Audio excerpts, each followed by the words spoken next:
Muy buenas noches a todos, bienvenidos al primer curso de mecanismo de terapia de parto. Una disculpa por la demora. En esta oportunidad tenemos al doctor William Torrico Aponte, quien es ginecólogo obstetra del Hospital Cochabamba, miembro de la Sociedad del GOB de Cochabamba, docente posgrado de San Simón y Univalle, docente pregrado de Unifrance y de UPAL, diplomado de alto riesgo obstétrico, diplomado en ecografía, diplomado en educación superior, diplomado en tutoría en la investigación, maestría en salud pública, especialidad de GOB y auditoría médica. Doctor, por favor.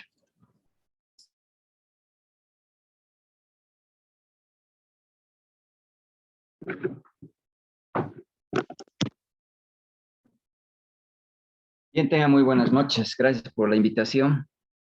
Vamos a empezar cuando nos digan para poder ya ir abordando el tema, ¿no? De lo que es la atención del parto. Yo creo que ya podemos empezar, ¿no? Dando la espera, ¿no? Que corresponde de los 10 minutos. Yo creo que ya estamos con el tiempo prudente, ¿no es cierto? Sí, doctor, puede continuar. Se van a ir conectando los demás, yo creo. Ya, muchas gracias. Bueno, en realidad el tema de parto es un tema que lo tienen que considerar, ¿no es cierto? Sobre todo quienes están empezando o van a empezar el internado.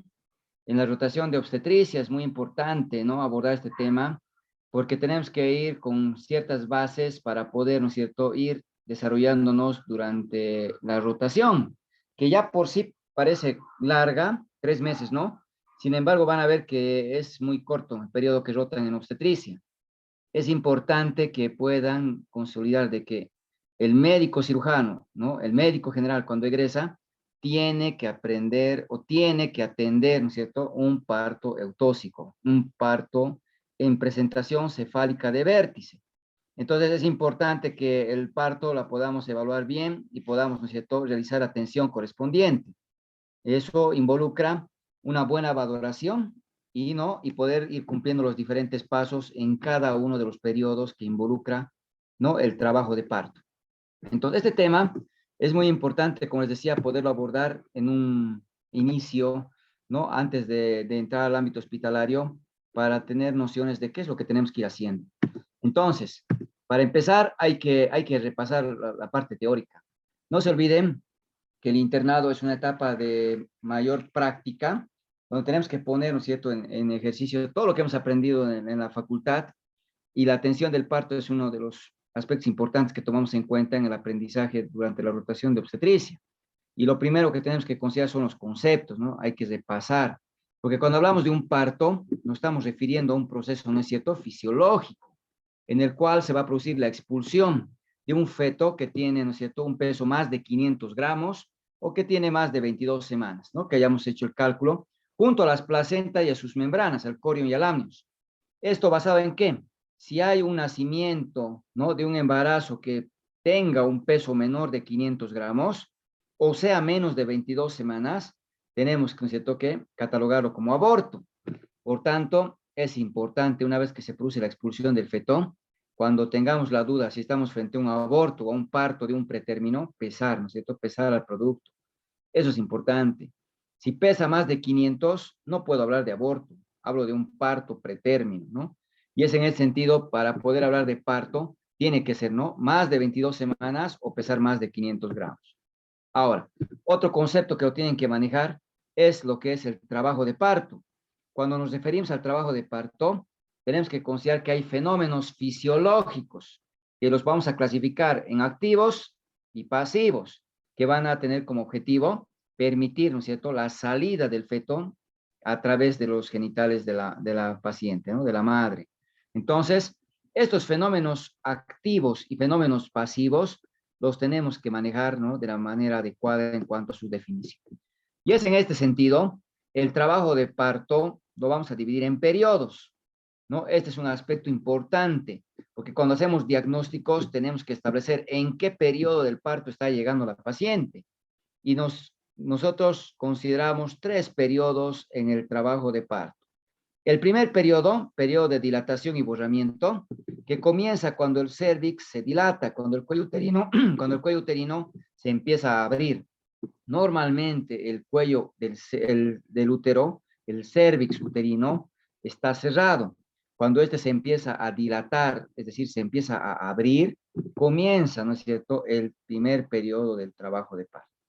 Ahora, esta dilatación es producto, ¿no?, de las contracciones que se están produciendo a nivel uterino.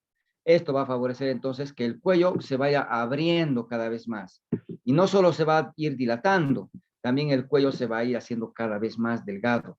A eso llamamos borramiento, ya al grado de adelgazamiento que tiene el cuello uterino, ¿no? Esto es muy importante a la hora de poder definir en qué periodo de la paciente, del trabajo de parto está ingresando la paciente, considerando de que el primer periodo comienza justamente cuando el cuello se empieza a abrir, ¿no? Y va a terminar cuando el cuello se ha dilatado por completo. Más o menos eso equivale, ¿no? Que se abre como para que pueda pasar, ¿no?, la cabeza del bebé y el cuerpo.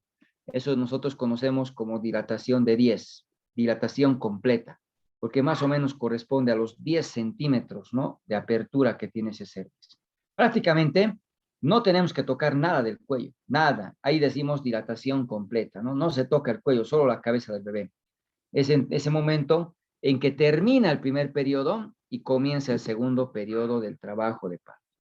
El segundo periodo del trabajo de parto o periodo expulsivo comienza con la dilatación de 10 y termina con la expulsión del feto. Una vez que el niño es expulsado fuera de los genitales, termina el segundo periodo y va a comenzar, ¿no es cierto?, el alumbramiento o tercer periodo del trabajo de parto. Tercer periodo que comienza con la dilatación o la expulsión del feto y va a terminar con la expulsión de la placenta. Una vez que se expulsa la placenta, concluye, ¿no es cierto?, el tercer periodo del parto. Entonces, aquí es fundamental poder reconocer estos tres periodos, porque si la paciente, ¿no es cierto?, llega con el antecedente de haber tenido parto en el camino, por ejemplo, se produce la expulsión del feto, ¿no?, en el taxi, pero la placenta todavía está dentro del útero y ingresa hacia la emergencia, la paciente todavía está en el trabajo de parto. Está ingresando en el tercer periodo del trabajo de parto, en el alumbramiento. Entonces, nuestro diagnóstico será eso, tercer periodo del trabajo de parto. ¿No? Es muy importante considerar que todavía está en trabajo de parto y ahora nos toca atender, ¿no?, este último periodo, y para eso el diagnóstico ya está establecido. Ahora, hay que considerar que en el primer periodo, ¿no?, lo vamos a dividir en dos fases. Una que la vamos a llamar fase latente y otra fase activa. Porque cuando el cuello se empieza a abrir, ¿no?, y hemos dicho, no, se empieza a abrir, al principio va a abrirse más o menos en un diámetro de 1 centímetro. Y eso va a ir avanzando, 2 centímetros, 3 centímetros. Y cuando llega a 4, ya podemos considerar que el parto va a empezar a avanzar de una manera más regular, de una manera más rápida. Por tanto, consideramos que con dilatación de 4 centímetros, el parto se encuentra en la fase activa. Entonces, dilatación de 1, dilatación de 2 centímetros, de 3 centímetros, es la fase latente. En cambio, cuando llega a 4, ya es la fase activa. Entonces, para poder establecer, ¿no es cierto?, en qué fase se encuentra, o en la fase latente o en la fase activa, es importante el tacto vaginal, nuevamente insisto, y poder, ¿no es cierto?, determinar si está o no está en el primer periodo en la fase activa, porque de ser así, la paciente tiene que hospitalizarse. ¿A partir de cuántos centímetros de dilatación hospitalizamos a las embarazadas, ¿no?, que están en trabajo de parto? A partir de los 4 centímetros. Cuando está con 1, cuando está con 2, cuando está con 3, nuestro diagnóstico será fase latente del trabajo de parto, ¿no? Entonces, es bien importante establecer diagnósticos. En los diagnósticos en obstetricia, siempre vamos a abordar, ¿no es cierto?, primero la información obstétrica actual, incluyendo al embarazo actual, ¿no es cierto? Y lo primero que vamos a consignar justamente es eso, la información obstétrica. Gestaciones 1, parto 0, cesárea 0, aborto 0. Es una paciente nulípara, nunca tuvo partos. Una paciente primigesta, primer embarazo, que ahora está viniendo porque está, ¿no es cierto?, con contracciones, está con dolores y la estamos revisando, ¿no es cierto? Y esto es importante. ¿Por qué? Cuando llegamos a establecer el diagnóstico, siempre la información obstétrica al principio, luego el tiempo del embarazo, ¿no?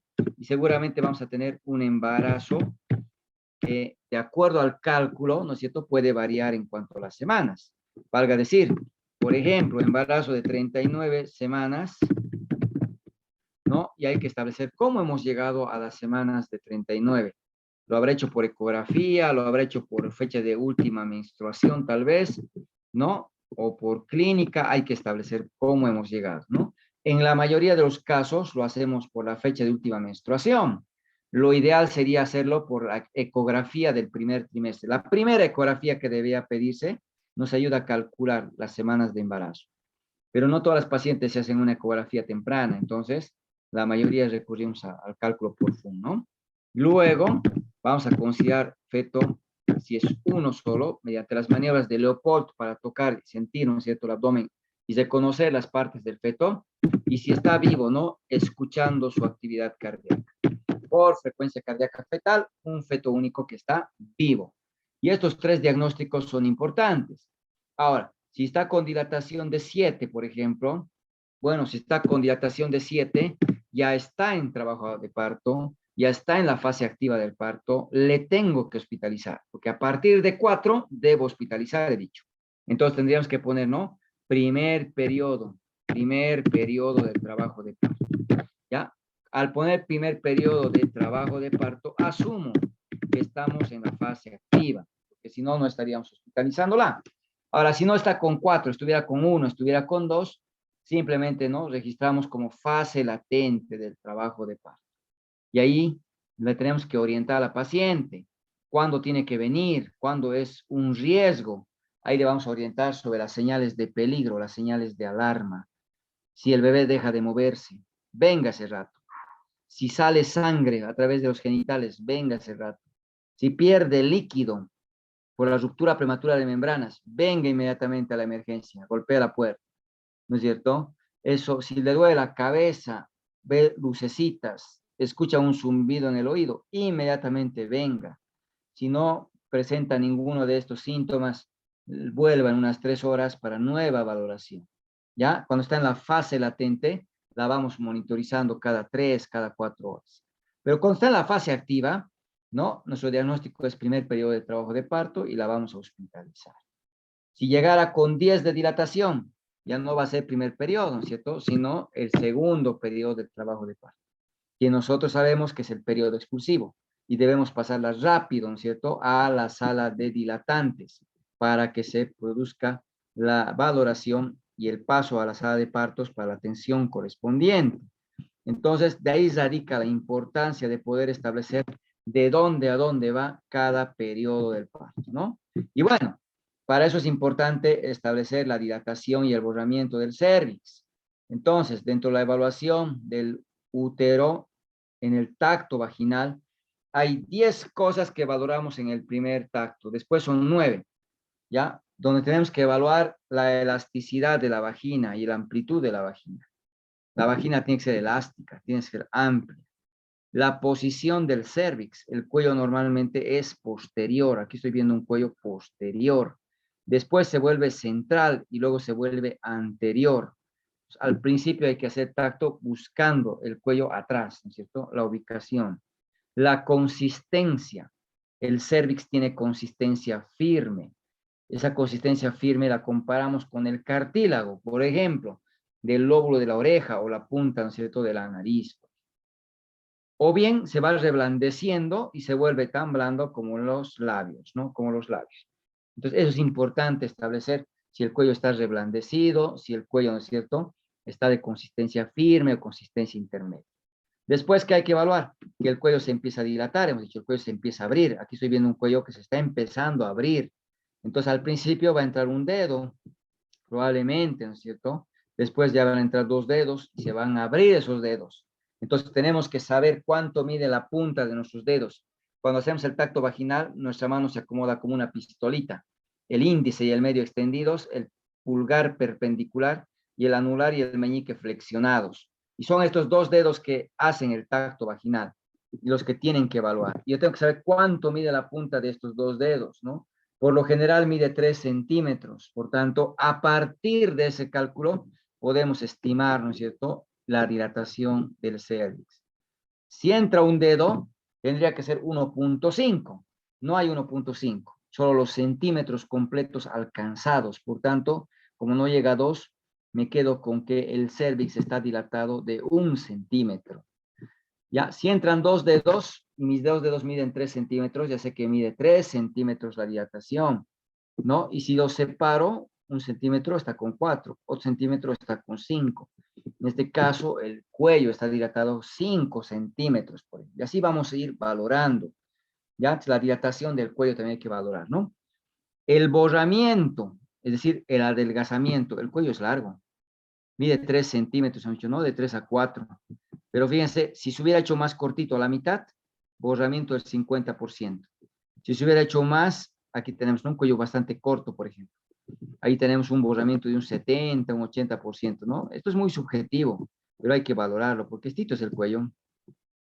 Pero el cuello antes era así largo. Y ahora todo eso ha reducido, ¿no? Es el borramiento. Después tengo que evaluar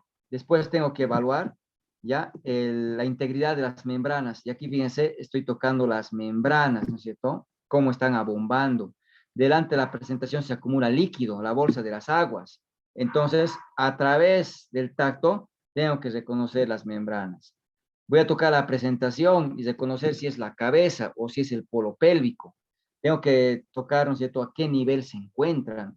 La mejor estrategia es comparar con el nivel que se encuentran las espinas ciáticas. Si está a ese nivel, los parietales, está en tercer plano de Hodge. Si está, ¿no es cierto?, más arriba, entonces estará en el segundo o en el primero. Hay que evaluar, ¿no es cierto?, cuánto ha descendido la cabeza mediante los planos de Hodge. Ahora, hay que tocar, ¿no?, la fontanela posterior, el lambda. En la cabecita hay que tratar de tocar la fontanela posterior, que nos va a indicar, ¿no?, la variedad de posición. Finalmente, hay que evaluar esa pelvis, ¿no? Esa pelvis, la pelvímetría. Por tanto, como nos damos cuenta, son varios aspectos que se evalúan en un tacto vaginal, que hay que tomar en cuenta durante la evaluación, ¿no? A ver, el primer periodo del parto tarda, ¿ya? Y varía la duración que pueda tener.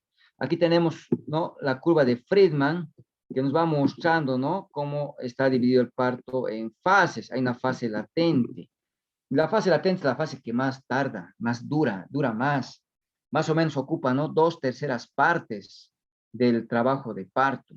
¿Ya? Y esto es lo que habíamos dicho, ¿no? Dilatación de 1, dilatación de 2 y máximo hasta 3, porque cuando llega a 4 ya no está en la fase latente, ahora está en la fase activa.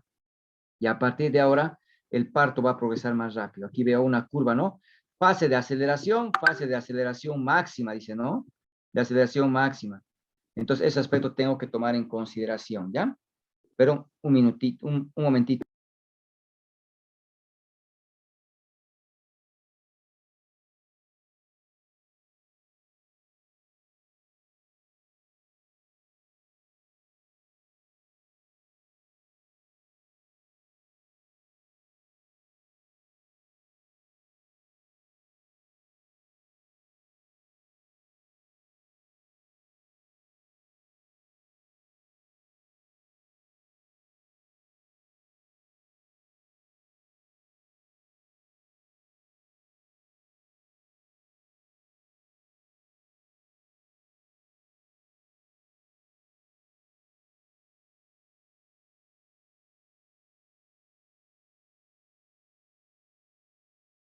Ya, entonces mil disculpas, mil disculpas. Entonces, como lo estaba diciendo, ¿no? Es importante poder considerar la duración. Y la duración de esta primera fase tiene, ¿no es cierto?, un tipo muy variable. Perdón, los perritos. Un tiempo muy variable. Las pacientes que van a tener por primera vez su parto, ya puede ser ¿no?, un tiempo muy prolongado. Puede durar de 8 a 12 horas este primer periodo. Y eso tenemos que saber por qué. Porque el tiempo que tenemos que esperar, ¿no es cierto?, varía de acuerdo a si la paciente va a tener por primera vez su parto o ya ha tenido con anterioridad. Ya una primigesta, primer embarazo, ¿no?, que es nulípara, no ha tenido partos, va a tardar 8 a 12 horas. Pero una paciente que ya ha tenido partos puede ser mucho más rápido, va a tardar de 6 a 8 horas. Esto tenemos que recordar, porque cuando valoramos una multípara, tenemos que actuar rápido, valorarla rápido, porque el parto es mucho más acelerado, es mucho más rápido, ¿ya? En una nulípara, en cambio, el parto toma más tiempo, me da tiempo para poder valorarla y poder, ¿no es cierto?, tomar las conductas correspondientes. Entonces, eso es importante. La variación del tiempo es distinto en una multípara y en una nulípara. Ahora, un aspecto importante más que tenemos que considerar, ¿no es cierto?, que cuando la paciente está con 4, hemos dicho comienza la fase activa, la paciente tiene que hospitalizarse, porque aquí se acelera, ¿no? Hay una fase de aceleración, aceleración máxima. Entonces va a llegar rápido, va a ir progresando rápidamente, ¿no es cierto?, a la dilatación de 10, a la dilatación de 10, ¿ya? Entonces es aquí donde se interna la paciente y se la pasa de emergencias a la sala de dilatantes, donde se la empieza a monitorizar, donde se la empieza a controlar.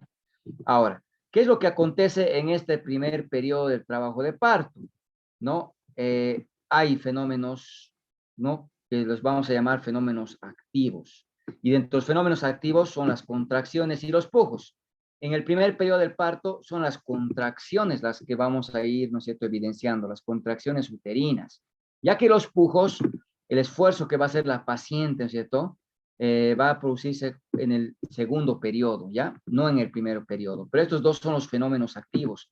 Cuando les hablen de fenómenos activos, piensen en las contracciones y piensen en los pujos, ¿ya? Contracciones en el primer periodo y en el segundo periodo las contracciones y los pujos. Estos van a ayudar a que el parto progrese, ¿ya? Las contracciones uterinas, normalmente, ¿no?, vamos a reconocer que el útero tiene contracciones. Durante el embarazo hay contracciones, pero son de leve intensidad y de corta duración. Entonces no van a progresar a un parto.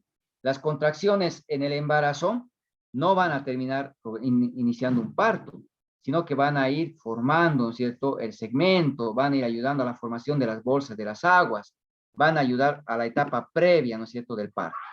Y esta valoración de la dinámica uterina es importante.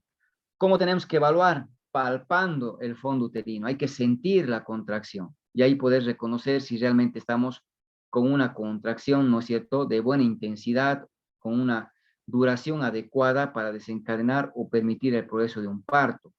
Les decía, la embarazada tiene contracciones, pero son muy leves.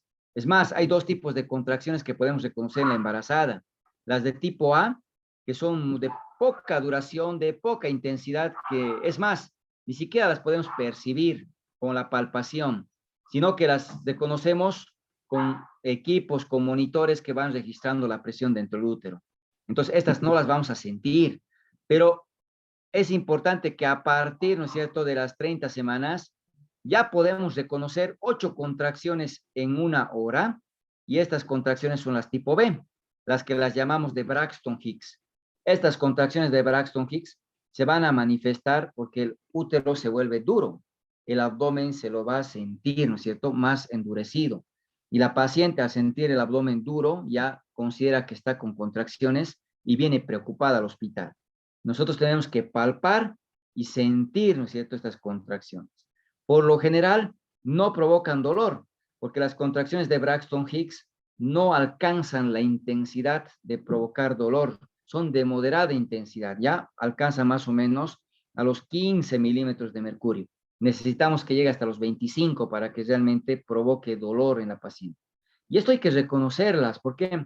Porque estas contracciones de Braxton Hicks no son las que desencadenan el parto, sino son las que están preparando, ¿no es cierto?, para el parto, formando el segmento, por ejemplo, ayudando que la cabeza se vaya orientando hacia la pelvis, ¿no? Y eso es importante reconocer. Las contracciones de Braxton Hicks no son de gran intensidad y no están relacionadas con el parto, sino más bien con la etapa previa, ¿no es cierto?, con lo que va preparándose el embarazo para el futuro trabajo de parto. Y bueno, habrá que considerar entonces la valoración, ¿no? En un trabajo de parto, normalmente tenemos que esperar de 3 a 5 contracciones en 10 minutos. Siempre vamos a controlar en 10 minutos. Y eso tenemos que evaluar, como les decía, aplicando la palma de la mano en el abdomen y reconociendo ese endurecimiento, ¿no? Una vez que se ponga duro el abdomen, hay que controlar con el reloj y controlar cuánto dura.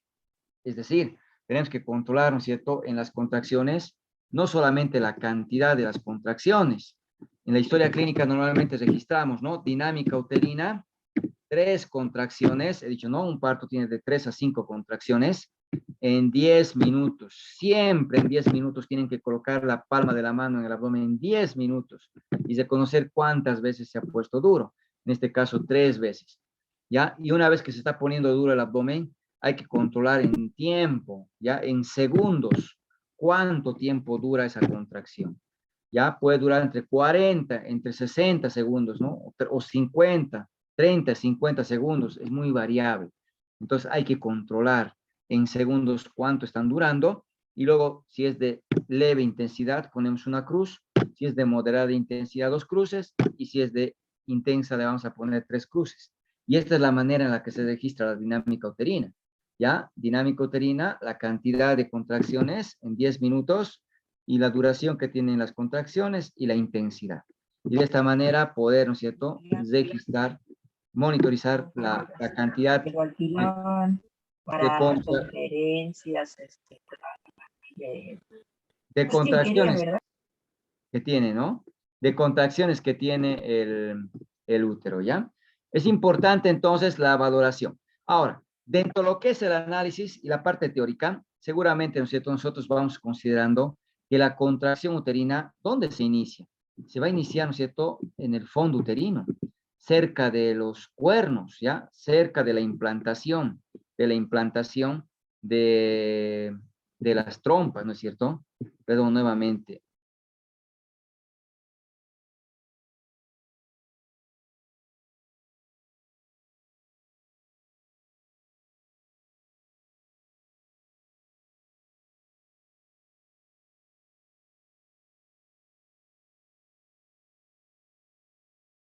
Entonces, bien importante, mil disculpas, bien importante poder considerar que las contracciones se inician, ¿no? En el fondo uterino, en la unión de las trompas, ¿no? Los cuernos uterinos, ahí decimos que hay marcapasos. El útero tiene marcapasos, tiene 2 marcapasos, ¿ya? Tanto en el lado derecho como en el lado izquierdo.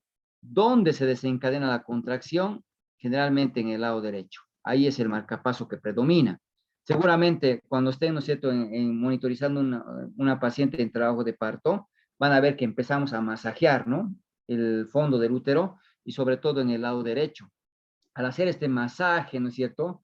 El masaje en el fondo uterino, lo que queremos es desencadenar los impulsos, ¿no es cierto?, nerviosos que van a desencadenar las contracciones en el útero, porque ahí es donde se va a iniciar las contracciones, en el lado derecho, ¿ya? Entonces, desde aquí, la contracción se va a ir propagando en dirección al cérvix, ¿ya? Y ahí tenemos que reconocer lo que es el triple gradiente descendente. Cuando te hablen del triple gradiente descendente, están hablando de qué? De que la contracción se inicia en el fondo y se propaga hacia el cérvix. 1. De que la contracción es más intensa en el fondo que hacia el cérvix. Otro, que la contracción es más intensa, más duradera, ¿no es cierto? Más duradera, dura más en el fondo que en el cérvix. Entonces, es importante cuando hablamos del triple gradiente descendente, hablar de la propagación, de la duración y la intensidad. Es mucho mayor en el fondo que en el cérvix. Porque si no fuera así y el útero se contrayera todo al mismo tiempo, vamos a encontrar que el bebé no tendría por qué progresar en el parto. En cambio, esta característica que es más intensa, dura más, ¿no es cierto? Y se inicia en el fondo uterino, va a propulsar, va a empujar al feto, ¿no es cierto?, hacia la pelvis y a través del canal del parto. Entonces, el triple gradiente descendente es un pilar fundamental en el progreso del parto, ¿no? Bueno, en teoría, tendríamos que monitorizar las unidades de Montevideo para saber, ¿no es cierto?, la unidad de la dinámica uterina, cuánto están alcanzando. Sin embargo, no es una medida práctica porque tendríamos que medir, ¿no?, la intensidad que alcanzan las contracciones con unos dispositivos que se introducen dentro de la cavidad uterina. Entonces, no lo hacemos. La valoración es más, ¿no es cierto?, de tipo clínico, ¿no? Palpando ese abdomen, palpando las contracciones. Y eso lo tenemos que hacer. Bueno, en esta etapa hay que reconocer los cambios cervicales y es importante poder, ¿no es cierto?, establecer no solamente dilatación, borramiento, sino la posición, el reblandecimiento, ¿no?, la altura de la presentación, la integridad de las membranas, todo lo que hemos ido mencionando en el tacto vaginal. para, ¿no es cierto?, ir monitorizando un trabajo de parto. Y bueno, dentro de lo que es la madurez del cuello, hay una tabla que tienen que aprender, ¿no? Lo que es el índice de Bishop. El índice de Bishop me está midiendo el grado de madurez del cuello. Estas dos imágenes son muy evidentes, la diferencia, ¿no? Este cuello está cerrado, está posterior, ¿no es cierto? No tiene un borramiento. En cambio, aquí vemos lo opuesto, ¿no? Un cuello dilatado, un cuello borrado, ¿no es cierto? Podemos observar un cuello central. Entonces, tiene diferencias. Y las diferencias me permiten valorar, ¿no? Si el cuello está o no está maduro.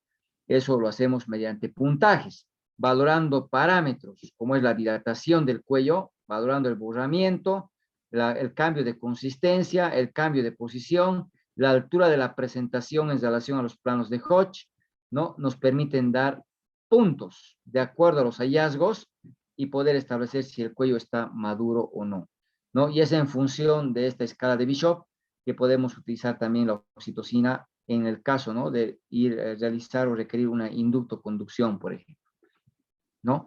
Entonces, es importante poder evaluar el cuello. Hay que evaluar y haciendo el tacto es la manera en la que se va evaluando la madurez del cervix, ¿no? Entonces, las contracciones uterinas van aumentando, ¿no? Y se van haciendo cada vez más frecuentes, se van haciendo cada vez más intensas, de tal manera que cuando lleguen al periodo expulsivo se registra la mayor intensidad y la mayor duración, ¿no?, y presión en las contracciones uterinas. Y bueno, aquí solamente voy a mencionar, ¿no? Cuando lleguemos al periodo expulsivo, ahí la paciente va a empezar a tener deseos, ¿no es cierto?, de defecar. Porque, ¿qué son los pujos? Son fuertes contracciones de los músculos expiratorios, principalmente de la pared abdominal, ¿no? Estoy hablando de los músculos transverso, el oblicuo menor, el oblicuo mayor, ¿no? Como también de los músculos de la pared torácica, de tipo expiratorio, que la paciente debe, ¿no es cierto?, debe hacer coincidir esos pujos con las contracciones. La paciente solo puede pujar cuando está con la dilatación completa, es decir, en el segundo periodo del parto. Eso no pueden olvidarse. No se puede hacer pujar a la paciente cuando el cuello todavía no se ha dilatado por completo. Y cuando la paciente ha completado la dilatación, es ahí cuando debe hacer el esfuerzo, debe ayudarnos con el pujo, porque va generando una gran intensidad, ¿no?, de presión en la cavidad, cavidad uterina, perdón, que va a hacer que el parto progrese, ¿no? Entonces, los pujos sumados a las contracciones son los que van a permitir el nacimiento del niño. Pero esto lo vamos a ver en el segundo periodo, ¿no es cierto? No en la primera etapa. Solo lo menciono porque cuando les dije, el primer periodo del parto están las contracciones, en el segundo están los pujos. Pujos y contracciones son los fenómenos activos. ¿Qué son los fenómenos pasivos? Los fenómenos pasivos son producto de los fenómenos activos, producto de las contracciones. Se va a ir formando el segmento, les dije, ¿no? El útero normalmente tiene un fondo, tiene un cuerpo, tiene un istmo y tiene un cervix. El istmo se va a ir adelgazando por la tracción de las fibras, ¿no?, en dirección cefálica. Entonces, cada vez se va a volver más delgado. Esto va a ayudar a que la cabecita se acomode, ¿no es cierto?, y pueda orientarse hacia la pelvis. Entonces, este segmento se está formando, ¿no? Y eso es un fenómeno pasivo. La dilatación, el borramiento. El cuello se va a empezar a abrir, hemos dicho, ¿no? Se va a dilatar, se va a adelgazar. Esto es un fenómeno pasivo, ¿ya? La cúpula vaginal se empieza, ¿no es cierto?, a hacer más dilatada. Si el cuello se está abriendo, el moco que estaba ahí ocupando el canal cervical se elimina. Esa es la eliminación del tapón mucoso, ¿ya? O limos, se lo llama también limos. Entonces, en nuestro medio nos referimos más, ¿no?, como eliminación del tapón mucoso, que es un contenido, ¿no?, de aspecto mucoso. A veces tiene estrías de sangre que hay que saber reconocer. La paciente viene a veces asustada, doctora, empezó a sangrar, ¿no? Gotitas, se manchado, cuando en realidad es el moquito con sangre que está eliminando, que es el tapón de moco que tapaba el orificio cervical, el canal cervical, perdón, y como el cuello se está dilatando, lo ha eliminado, ¿no? Eso tenemos que considerar. Delante de la cabeza del niño se va acumulando líquido, ¿ya? Esto es la bolsa de las aguas. Y esta bolsa de las aguas, ¿no?, es la estructura, ¿no?, que va a ir dilatando al principio, ¿no?, el cervix. Estas bolsas de las aguas se van a encargar de dilatar el cuello uterino. Entonces, Estos son los fenómenos pasivos, que son producto o resultado de los fenómenos activos.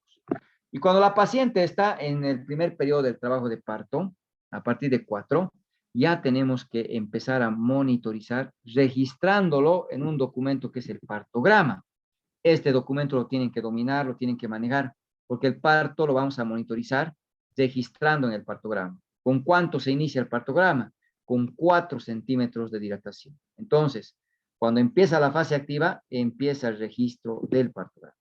Y el partograma nos va a permitir, ¿no es cierto?, reconocer y evaluar el progreso del trabajo de parto, el bienestar fetal y el bienestar de la madre. Por tanto, hay 3 aspectos que evalúa el partograma, los tengo que saber, ¿no es cierto?, identificar y reconocer. Durante este primer periodo del parto, entonces vamos a evaluar la dinámica uterina, pero también vamos a evaluar, ¿no es cierto?, el progreso en la dilatación y el borramiento, hemos dicho, ¿no?, hasta que llegue a 10. Porque cuando llega a 10, va a pasar a sala de partos. Pero además, ¿qué más tengo que evaluar? La frecuencia cardíaca fetal. Y la frecuencia cardíaca del feto lo vamos a escuchar, ¿no?, con un estetoscopio con efecto Doppler, que normalmente, ¿no?, lo utilizamos en nuestro ámbito hospitalario y lo llamamos, ¿no?, como ecosón, pero que es un dispositivo, pues, que nos permite no solo escuchar el latido cardíaco, sino que nos marca en la pantalla el número de latidos cardíacos fetales que está registrando el equipo, ¿no? ¿Y cuánto es la frecuencia cardíaca fetal? Si bien deberíamos tomar en cuenta como un rango, ¿no?, normal bajo el 160 y normal alto, perdón, el 110, ¿no?, y normal alto el 160, estamos muy acostumbrados, está muy arraigado que manejemos el 120, 160. Por tanto, no está mal. ¿Cuánto es la fetocardia? Desde 120 hasta 160. No hay mucho problema, porque eso nos van, ¿no es cierto?, exigiendo en el hospital. Aunque nosotros sabemos que hasta 110 podríamos todavía considerar como normal. Y debajo de 110, de 100 debería hablar de bradicardia, y arriba de 160 de taquicardia. Pero como está muy arraigado este valor y lo vamos a utilizar en los hospitales, entonces nos vamos a quedar con esto. Si es menos de 120, bradicardia; si es más de 160, taquicardia. Ahora, la frecuencia cardíaca del feto nunca es lo mismo. Si yo les pregunto cuánto es la frecuencia cardíaca fetal normal, no pueden decir 140. O sea, si yo digo 140, estoy considerando de que 139 es patológico. Y si es 141, lo mismo. Porque si estoy agarrando un solo valor, yo no puedo, pues, considerar, ¿no es cierto?, que los valores que son menos o más sean normales. Entonces, si estoy diciendo que es de 120 hasta 160, tengo un buen rango para considerar como normal, ¿no es cierto? Por ejemplo, si yo voy monitorizando a una paciente, ya es importante considerar que el latido del corazón nunca va a ser 140, 140. Y si escucho 140 latidos por minuto, está muy bien, es una apreciación en ese momento.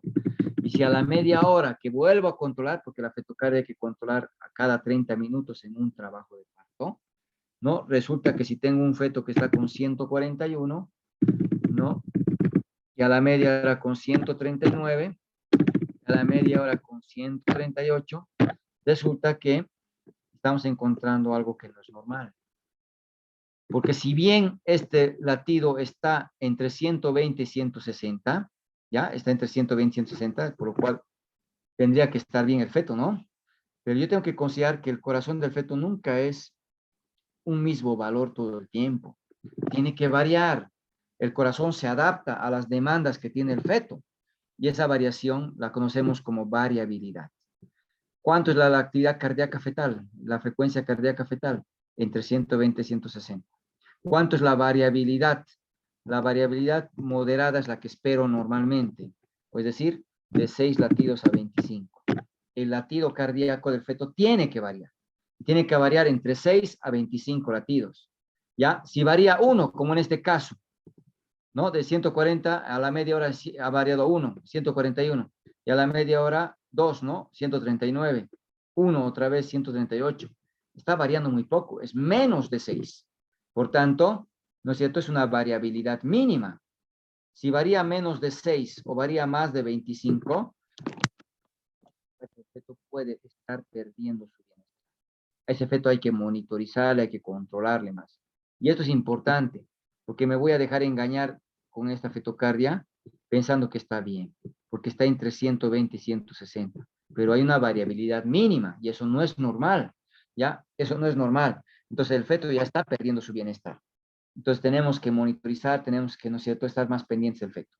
Es importante esto, no se olviden, no solo basta con encontrar entre 120 y 160, tiene que haber variabilidad de 6 a 25 latidos en los controles que vayamos a realizar. Tengo que controlar en contracción y en relajación. Siempre se controla en contracción y en relajación, porque ahí vamos a encontrar lo que son las aceleraciones y las desaceleraciones. ¿Qué son las aceleraciones? Es el aumento del latido cardíaco, ¿no? El corazón se acelera, aumenta su frecuencia, entonces, de contracción. Tiene que aumentar por lo menos 15 latidos por minuto y tiene que durar más de 15 segundos. Y las desaceleraciones, ¿ya? Vamos a encontrar que más bien tiene que disminuir el latido cardíaco. Esta aceleración y desaceleración tiene que estar en relación a las contracciones uterinas y a los movimientos del feto, ¿ya? Tiene que haber, entonces, cambios, no es lo mismo. Y eso es importante a la hora de poder analizar, porque cuando analizamos la dinámica uterina y la frecuencia cardíaca, tenemos que encontrar un fenómeno. Cuando hay contracción, hay un periodo de hipoxia al feto. Cuando el útero se contrae, reduce el flujo de sangre a la placenta y por tanto hay menos aporte de oxígeno al feto. Eso va a provocar que haya hipoxia. ¿Y cómo responde el corazón frente a la hipoxia? Acelerándose, gracias a una descarga simpática. Entonces, es normal que al inicio del parto el latido cardíaco aumente durante una contracción, se acelera. Pasa la contracción, otra vez la frecuencia cardíaca del feto baja a la frecuencia basal, ¿no? Si estás relajado el útero, ahí encuentro la variabilidad, empieza la contracción, hay hipoxia, el corazón acelera para compensar. Pasa la contracción, otra vez baja la frecuencia a la basal, donde hay variabilidad. Empieza otra contracción, otra vez se acelera. Entonces, es normal que al principio del parto la frecuencia cardíaca del feto aumente, se acelere, ¿ya? Eso es normal. ¿Por qué se acelera? Porque hay una descarga simpática que está tratando de compensar la hipoxia que está, ¿no es cierto?, produciéndose producto de las contracciones. Entonces, es normal las aceleraciones durante la contracción. Ahora, cuando las rompemos las membranas, la cabecita del feto desciende y cada contracción va a empujar la cabeza contra la pelvis o contra el periné, contra el piso pélvico, ya va a empujar contra el piso pélvico y esa compresión de la cabeza desencadena un reflejo vagal. ¿Y qué provoca el vago en el corazón? Una disminución de la frecuencia. Por tanto, vamos a encontrar que cuando empieza la contracción, la frecuencia empieza a bajar. Pasa la contracción, la frecuencia, ¿no?, vuelve otra vez a lo basal, con la variabilidad, ¿no? Empieza la contracción, otra vez baja. Pasa la contracción, otra vez vuelve, otra vez la variabilidad. Entonces, esta vez ya no estoy encontrando que aumente, esta vez estoy encontrando que disminuya, ¿no es cierto? Que disminuya. Estoy encontrando. A eso llamamos desaceleraciones o los dips, ¿ya? Dips 1. Las desaceleraciones se llaman dips, o los dips son las desaceleraciones. Ahora, como pueden ver aquí, en la contracción coincide, ¿no?, con la bradicardia o la desaceleración. Coincide. Es como si estuvieran viendo uno al otro, ¿no? Al revés, imagen en espejo se llama. Entonces ahí me está indicando que es normal, ¿ya? El DIP 1 es normal, la desaceleración precoz es normal. ¿Qué me está indicando? Compresión de la cabeza. Por tanto, no debemos asustarnos si durante la contracción la frecuencia cardíaca del feto empieza a disminuir. Pasa la contracción, otra vez la frecuencia recupera y vuelve a la basal. ¿Cuándo me voy a preocupar? Cuando tenga una bradicardia todo el tiempo. Si está con 109, 108, 100, 109, 108, 100, 110, Entonces, ahí me voy a preocupar, porque está una bradicardia persistente, ¿no? Ahí ya me está indicando que el feto está en una etapa avanzada de lo que llamamos, ¿no? Sufrimiento fetal o pérdida del bienestar fetal, que sería el término más adecuado. Entonces, se dan cuenta, la frecuencia cardíaca no es solo escuchar y reconocer que es 140. Tengo que saber que está entre 120 y 160. Tengo que saber que varía en contracción y en relajación. En contracción al principio en un parto aumenta, pero también más adelante va a disminuir. ¿Por qué disminuye? Por compresión de la cabeza. Pasa la contracción, otra vez vuelve a lo normal. ¿Y lo normal cuánto es? Entre 120 y 160. Que tenga variabilidad de 6 a 25 latidos. Entonces, todo eso tenemos que evaluar a la hora de monitorizar un parto. Aquí veo un gráfico, perdón, aquí veo un gráfico, ¿no? Que me muestra cómo en una contracción hay una aceleración.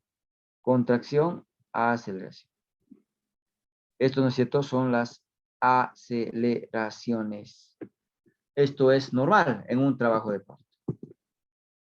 Pero también hay desaceleraciones, se mencionó, y las desaceleraciones se llaman dips. Vamos a mencionar aquí 3 dips, ¿ya? Dip 1, 2 y 3. Dip 1, normal. El dip 2 me está indicando un problema de la placenta. El dip 3, un problema del cordón umbilical. Por tanto, el dip 2 y el dip 3 es patológico.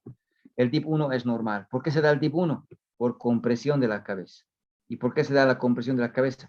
Ya está en una etapa avanzada del parto. Y bueno, aquí vamos a mostrar el ejemplo, ¿no? De qué son los dips.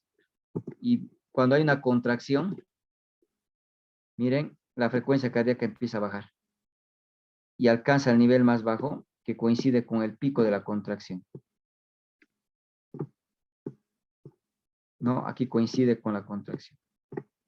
A eso llamamos dip 1, desaceleración precoz, ¿ya? Cuando empieza la contracción, la frecuencia cardíaca empieza a bajar. Pasa la contracción, la frecuencia cardíaca vuelve a lo normal.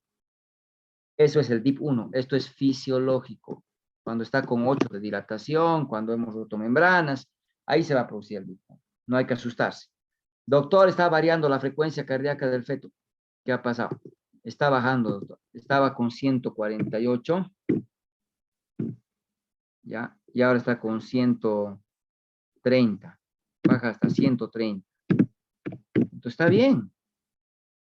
Si después de la contracción vuelve otra vez al valor basal, y cuando pasa la contracción, 149 otra vez, doctor. Entonces está bien.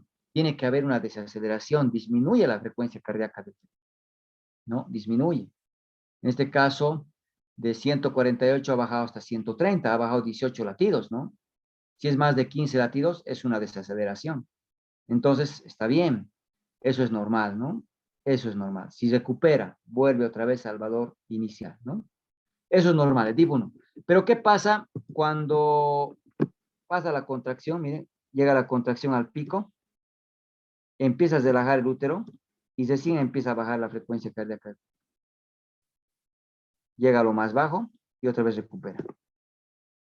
Entonces, viene la contracción, el útero se empieza a relajar y empieza a encontrar la desaceleración. Este es el dip 2, desaceleración tardía. La desaceleración está ocurriendo después de haber alcanzado, ¿no? Aquí llega la contracción y miren, la desaceleración recién ha llegado a un nivel más bajo después. No es como esta, ¿no? Que lo más bajo se registra al mismo nivel que la contracción. Entonces, desaceleración tardía. Y desaceleración tardía me está indicando que la placenta está con calcificaciones, que la placenta se está desprendiendo. Problema placentario, eso me está indicando. Ahora, si va a bajar la frecuencia cardíaca del feto en cualquier momento, sea contracción, sea relajación, no tenga ningún patrón, hablamos de los dips variables, dip 3, dip variable. Eso es patológico, me está indicando compresión del cordón. Puede ser porque el cordón está delante de la presentación, puede ser porque el cordón está envuelto en el cuello, puede ser porque el cordón está envuelto en su cuerpo del bebé, pero hay un problema en el cordón y eso hay que tener presente. ¿No es cierto? Hay que reconocer estos dips para poder orientar y evaluar a la paciente, ¿no? Dip 1, desaceleración precoz. Miren, el descenso coincide con el acné.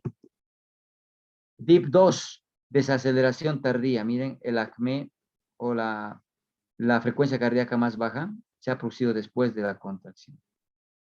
desaceleración tardía. Esto es patológico, problema placentario. Desaceleración variable, DIP3, eso es cordón, ¿no? Cordón. Bueno, entonces resulta que es importante tomar en cuenta la relación de la frecuencia cardíaca si está en contracción o en relajación. Otro aspecto que vamos a tomar en cuenta en la atención del parto justamente es la ruptura artificial de membranas. La ruptura de membranas, el RAM, ¿ya? Las membranas, ¿no? El corión por fuera y el amnios protegen al niño de que la infección pueda producirse del útero. Es decir, en la vagina hay microorganismos, ¿no? Está la microbiota, así la llamamos, ¿no? Microbiota, porque hay una gran cantidad de microorganismos que viven en su propio microambiente, ¿ya? Mantienen en equilibrio y viven ahí en el canal vaginal. Si estos microorganismos subieran hacia el útero, nos van a provocar una franca, ¿no es cierto?, infección. Entonces, para evitar eso, lo que se trata de hacer es que las membranas, el corión y el amnios permanezcan lo más tiempo posible sin romperse, sin romperse. Habíamos visto, ¿no?, que el líquido se acumula delante de la presentación, se acumula la bolsa de las aguas. Entonces, es posible tocar las membranas y no hay que romperlas. Si se rompen de manera espontánea, nosotros registramos, ¿no?, como REM, ruptura espontánea de membranas. Si se rompen solas, es la ruptura espontánea, ¿no? Y si nosotros rompemos con un instrumento como es el amniótomo, se denomina RAM, ruptura artificial de membranas. ¿Para qué quisiéramos romper las membranas si estamos diciendo que se queden, ¿no es cierto?, ahí hasta lo más tiempo posible del parto, ¿no?, lo más cercano. Cuando el cuello se dilata, esta parte del cuello ya no hay, y no hay un soporte para las membranas. Entonces, esta es una zona débil. Es lógico pensar que aquí se va a romper las membranas, ¿ya? Pero eso se va a producir generalmente cuando llega a dilatación de 8, de 9 o de 10. En la mayoría de los casos se rompe recién en el expulsivo. Entonces, si tendríamos que tener un parto natural, hay que esperar que se rompan solas las membranas. Eso lo hacen en un periodo, ¿no es cierto?, cuando llega a 8, a 9 o a 10 de dilatación. Entonces, ¿cuándo nosotros vamos a romper las membranas? Porque van a ver que es una práctica, ¿no?, que realizamos, rompemos membranas. Y vamos a romper las membranas con dos objetivos. Uno, quiero evaluar la condición fetal intraparto. Quiero saber cómo está el feto. Quiero saber si va a aguantar, ¿no es cierto?, el parto, si está bien el feto. Y para eso, al romper las membranas con el amniótomo, ¿no? Y se fijan, nuestros dedos, el índice y el medio están extendidos. El gancho tenemos que ocultar entre los dedos, ¿no?, para que no se pinche, para que no se puncione la vagina. Entonces, introducimos el amniótomo, que tiene una punta, ¿no?, punzante. Giramos y rasgamos las membranas, rompemos las membranas para que salga el líquido. Como también, ¿no es cierto?, esto va a liberar prostaglandinas. Romper membranas libera prostaglandinas. Y si se liberan las prostaglandinas, ¿qué efecto tienen? Contracción del útero. Contrae el útero. Reblandece el cuello. Por tanto, el parto va a avanzar más rápido. Entonces, rompemos membranas para acortar la duración del trabajo de parto, para que las prostaglandinas que se liberen ayuden a mejorar la dinámica uterina, ¿ya? Ahora, ¿cuánto acortamos en un parto? Un promedio de 2 horas, no aumentamos, no acortamos mucho. 2 horas vamos a acelerar más o menos para el parto, ¿no?, para que se produzca un poco más rápido. Entonces, para acortar la duración del parto podemos romper membranas. La evaluación del feto durante el parto. Es importante, ¿no es cierto?, poder evaluar la condición del feto, porque si rompemos las membranas y sale líquido amniótico verde, que lo comparamos con el puré de arveja, entonces eso quiere decir que el feto está atravesando un periodo agudo de hipoxia. Y como el feto está ahorrando, ¿no es cierto?, energía, hay una respuesta parasimpática. Tenemos que encontrar bradicardia y tenemos que encontrar relajación de esfínteres con eliminación de meconio. Entonces, ahí puedo ya ver que el feto está con un periodo de hipoxia, ¿no?, agudo. Pero, si la paciente, ¿no es cierto?, tiene un líquido amarillo, por ejemplo, quiere decir que el meconio ha estado ya tiempo en el líquido amniótico y se ha vuelto por eso de ese color. Entonces, me está indicando un proceso crónico. La hipoxia es crónica, no es algo agudo. Entonces, ahí me doy cuenta, ¿no es cierto? El ver el líquido amniótico me va a ayudar a ver el estado fetal, el bienestar del feto. Por tanto, si yo quiero saber si el feto está con sufrimiento, hay que romper membranas. Caso contrario, no. Para romper membranas, tiene que estar por lo menos con 4 centímetros de dilatación, es decir, en la fase activa. La cabecita tiene que estar dentro de la pelvis, tiene que estar encajada, porque si no, cuando rompamos membranas, el líquido va a salir y va a hacer que el cordón se salga, ¿no? Entonces, mucho cuidado. Que esté con 4 de dilatación, que esté encajado, que no haya cordón delante de la presentación, todo eso tenemos que ir, ¿no es cierto?, evaluando. Y bueno, generalmente nos van a hacer tacto cada hora. No es lo ideal, porque cuanto más tactos hagamos, más riesgo de infección. ¿Ya? Sería hacer, ¿no? La menor cantidad de tactos. Lo ideal, al ingreso, hacer un tacto vaginal y solamente cuando la paciente puje, hacer el último tacto. Eso sería lo ideal. Pero como el partograma me pide, ¿no es cierto?, trazar una curva y tengo que monitorizarla, hay que hacer el control cada hora. Nos van a pedir que hagamos tacto cada hora. Y ahí vamos a poder hacer el trazo, ¿no es cierto?, del partograma. Entonces, no es lo ideal, cada tacto aumenta el riesgo de infección, y más aún si hacemos nosotros como internos, viene el residente, viene el médico, ¿no es cierto?, y en una hora no hay un tacto, a veces hay 3 tactos. Entonces, muy importante, menos cantidad de tactos. Y si vamos a hacer tacto vaginal, guante de manipuleo, no hacemos con guante estéril, pero hay que utilizar clorhexidina, hay que usar un antiséptico, ¿ya? Y ahí vamos a ir entonces a poder evaluar. Ahora, llega a 10, vamos a ver un video bien corto al final de la explicación, ¿no? Llega a 10, ya está en la fase del segundo periodo, no está en la fase, está en el segundo periodo del trabajo de parto. Comienza el expulsivo. Entonces, ¿qué tenemos que hacer? Pasarle a sala de partos. Ya, el periodo expulsivo igual varía de acuerdo a la duración, si es multípara, si es primigesta. Porque si es multípara va a ser rápido, 15, 20 minutos. Si tengo una paciente que ha tenido 3 partos, rápido hay que pasar a la sala de partos porque nos puede ganar, ¿no es cierto? Si es una nulípara, es una primigesta, puede tardar hasta 45 minutos, incluso hasta 1 hora. Ya en una primigesta puedo esperar que el periodo expulsivo dure hasta 1 hora. No se trata de que llegue a 10 y ese rato tenga que nacer. Va a tardar, tiene que bajar, tiene que rotar, tiene que desprenderse. Entonces, esto toma tiempo. En una multípara es rápido, 15 a 20 minutos. En una, ¿no es cierto?, nulípara o primigesta tarda más. Y bueno, la paciente está con 10, pasamos a sala de parto, la acomodamos en una mesa, ¿no?, la camilla ginecológica, ponemos sus piecitos ahí en las pierneras, salimos, nos lavamos las manos, entramos nuevamente, nos vestimos una bata estéril, nos calzamos guantes estériles, ¿no? Eso es importante, practiquen el calzado de guantes, la técnica autónoma abierta, porque esa es la técnica que es más riesgo de contaminarse y es la que tenemos que realizar para hacer suturas, para entrar al quirófano, para atender parto. Entonces tenemos que aprender a nosotros calzarnos solos los guantes. Y bueno, una vez que nos hemos calzado el guante estéril, colocamos los campos sin tocar a la paciente, ¿no? Y empieza la atención. Entonces es importante recordar que en el parto, ya, un tema que lo tienen que repasar es el mecanismo de trabajo de parto. Es un tema que lo tienen que estudiar, porque para atender parto muchas veces, ¿no?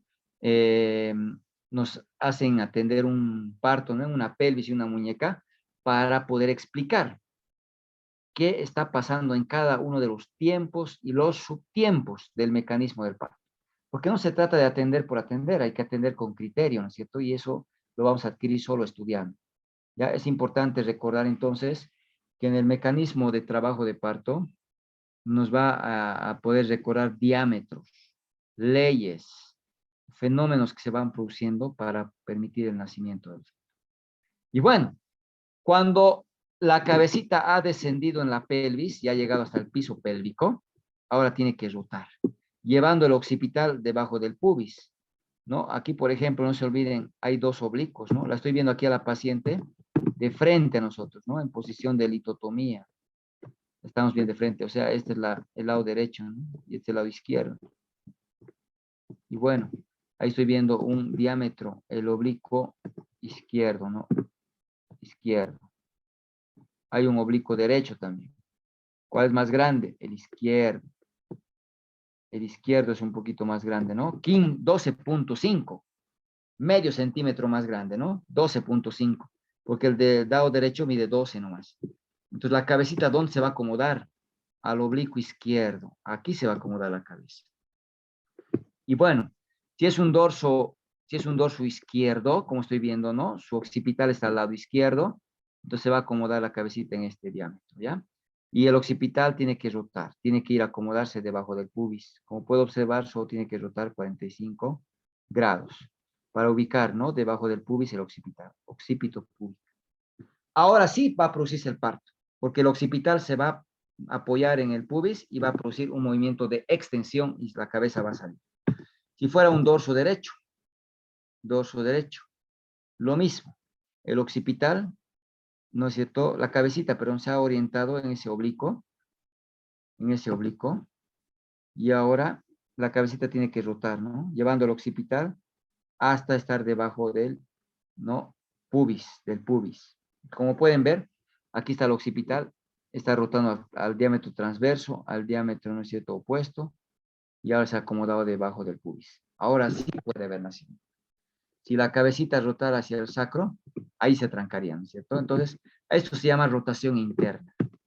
Sea del lado izquierdo, sea del lado derecho, ¿no? Izquierdo, pero no, o derecho, igual, siempre van a acabar rotando, acomodando el occipital debajo del pubis. Siempre, para permitir el parto, ¿no? Y ahí, una vez que se ha apoyado en el pubis, ahora la cabeza puede extender, como estoy viendo aquí en la imagen, ¿no? El occipital se apoya en el pubis y ahora se puede extender y desprender la cabeza, ¿no? El niño siempre va a nacer mirando hacia abajo, como estamos observando. Entonces, en esta extensión de la cabeza, miren, el mentón puede desgarrar el periné hacia adelante. Ahí tenemos que hacer una maniobra, la maniobra de Röntgen. Esta es la maniobra de Röntgen. Una mano agarra una compresa y va a juntar, va a aproximar tanto labios mayor derecho con el izquierdo. Hay que aproximar los labios mayores para evitar que se desgarren. Y la otra mano, si ustedes se fijan aquí, está sujetando la cabeza, ¿no? Evitando que se desprenda muy rápido, muy brusco, que se desprenda con calma, ¿no? Así como están viendo la imagen, con calma debe desprenderse. Cuando se pose con mucha fuerza, va a desgarrar. Esto llamamos maniobra de Röntgen. Hay que practicar la maniobra de Röntgen, porque esa es la maniobra más importante. ¿Para qué sirve la maniobra de Röntgen? Para proteger el periné, para evitar desgarros. La maniobra que evita desgarros es la maniobra de Röntgen. Hay una maniobra de Röntgen modificada que normalmente no la hacemos. ¿Ya? La que hacemos fundamentalmente es la anterior, no la maniobra de Röntgen, y me quedo con ella porque es la que van a hacer. Esta imagen es la que me quedo, ¿no? Aproximo labio, labio mayor derecho izquierdo y la otra mano, ¿cierto? Protege, sujeta la cabeza.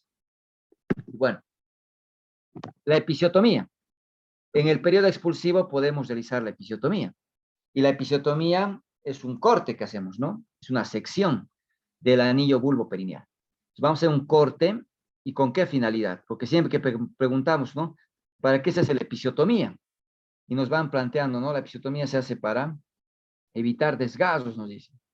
En realidad la episiotomía no. La que evita desgarros es la maniobra de Röntgen. La episiotomía lo que hace es ampliar el canal blando del parto. Y si amplía el canal blando del parto, el feto puede salir más rápido.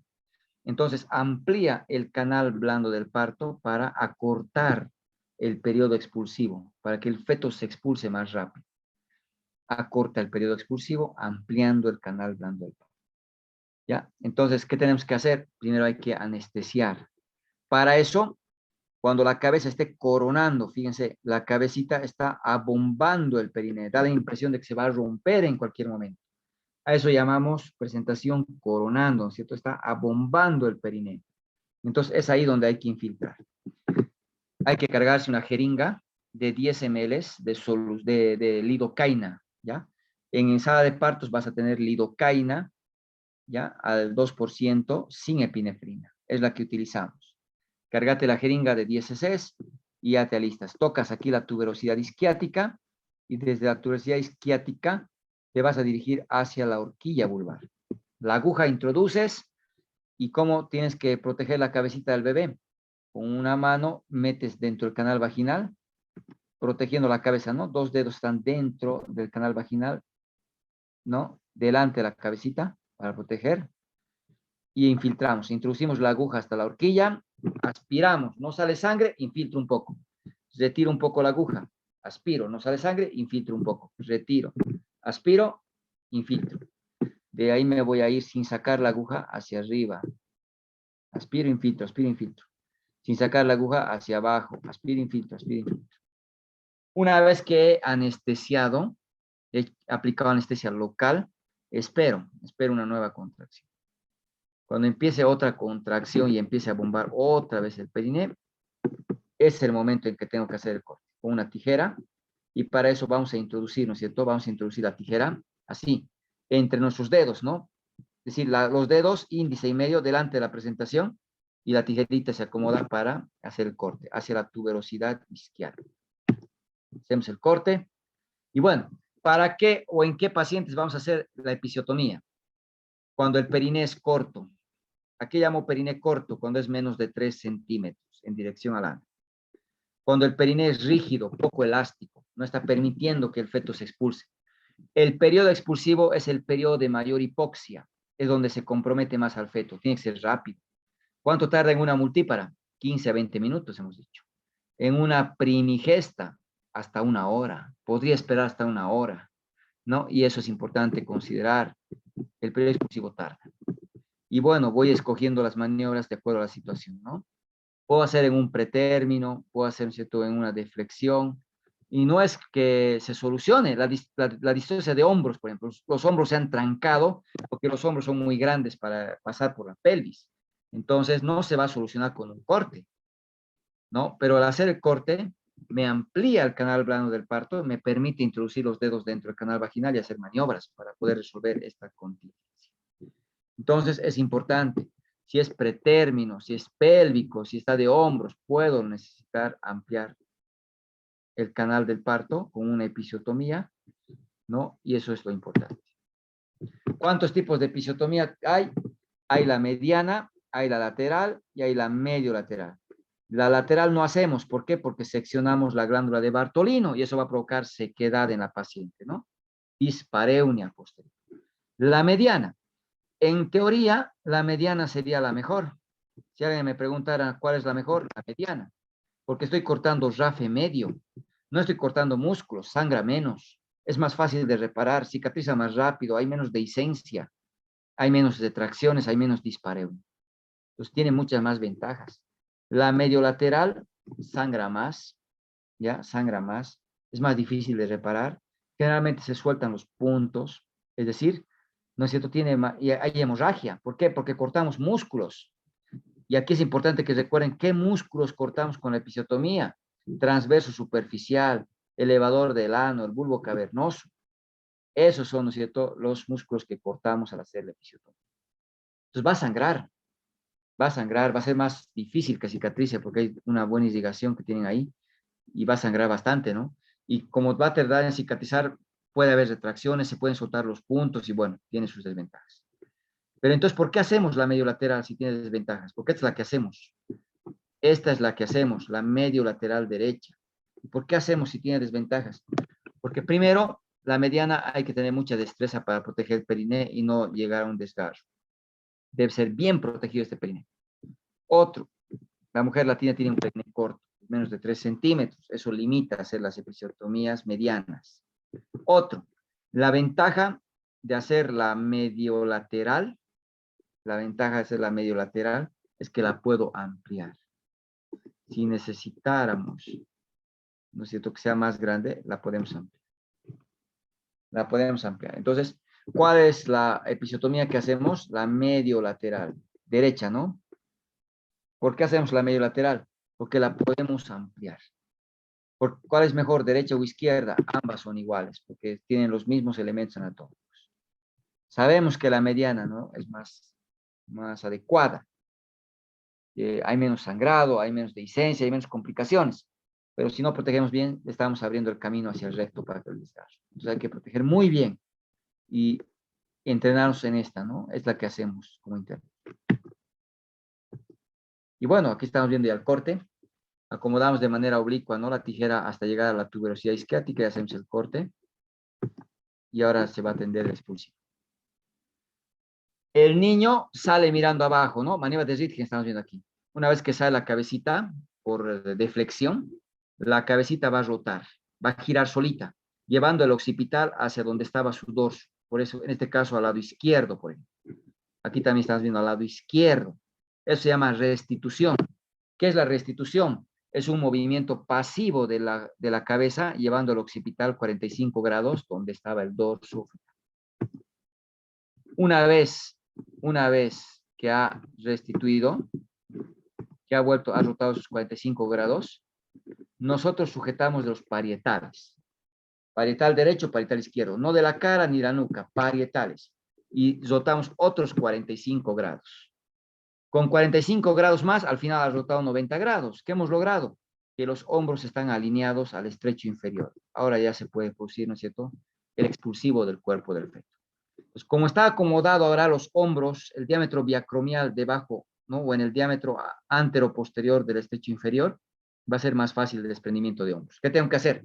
Sujetar de los parietales, como hemos dicho, no de la cara ni la nuca, traccionar hacia abajo, suavemente, pero de manera continua hay que traccionar hacia abajo, hasta que se vea el hombro anterior. Una vez que enganchamos el hombro anterior debajo del pubis, traccionamos hacia arriba para desprender el hombro posterior. Una vez que desprendo el hombro posterior, tracciono hacia abajo para desprender el hombro anterior. ¿Qué hombro se desprende primero? El posterior. Porque al principio no desprendo el hombro, solo engancho debajo del pubis. Tracción hacia abajo para enganchar el hombro anterior. Tracción hacia arriba para desprender el hombro posterior. Tracción hacia abajo para desprender el hombro anterior. ¿Ya? Entonces, una vez que se desprende el hombro anterior, el cuerpo del niño sale nomás. Y por eso hay que agarrarlo, hay que sujetarlo, ¿no? Y bueno, esos son los movimientos de los hombros y lo colocamos al niño encima del abdomen. A eso se llama apego precoz. Esto tienen que practicar porque hacemos con todas las pacientes. Todos los hospitales prácticamente realizan el apego precoz. ¿Qué es el apego precoz? Contacto piel a piel. ¿Ya? Contacto piel a piel. Madre-niño, la primera hora, ¿no? La primera hora después del nacimiento. Entonces, el apego precoz es contacto piel a piel, madre-niño, la primera hora después del nacimiento, ¿ya?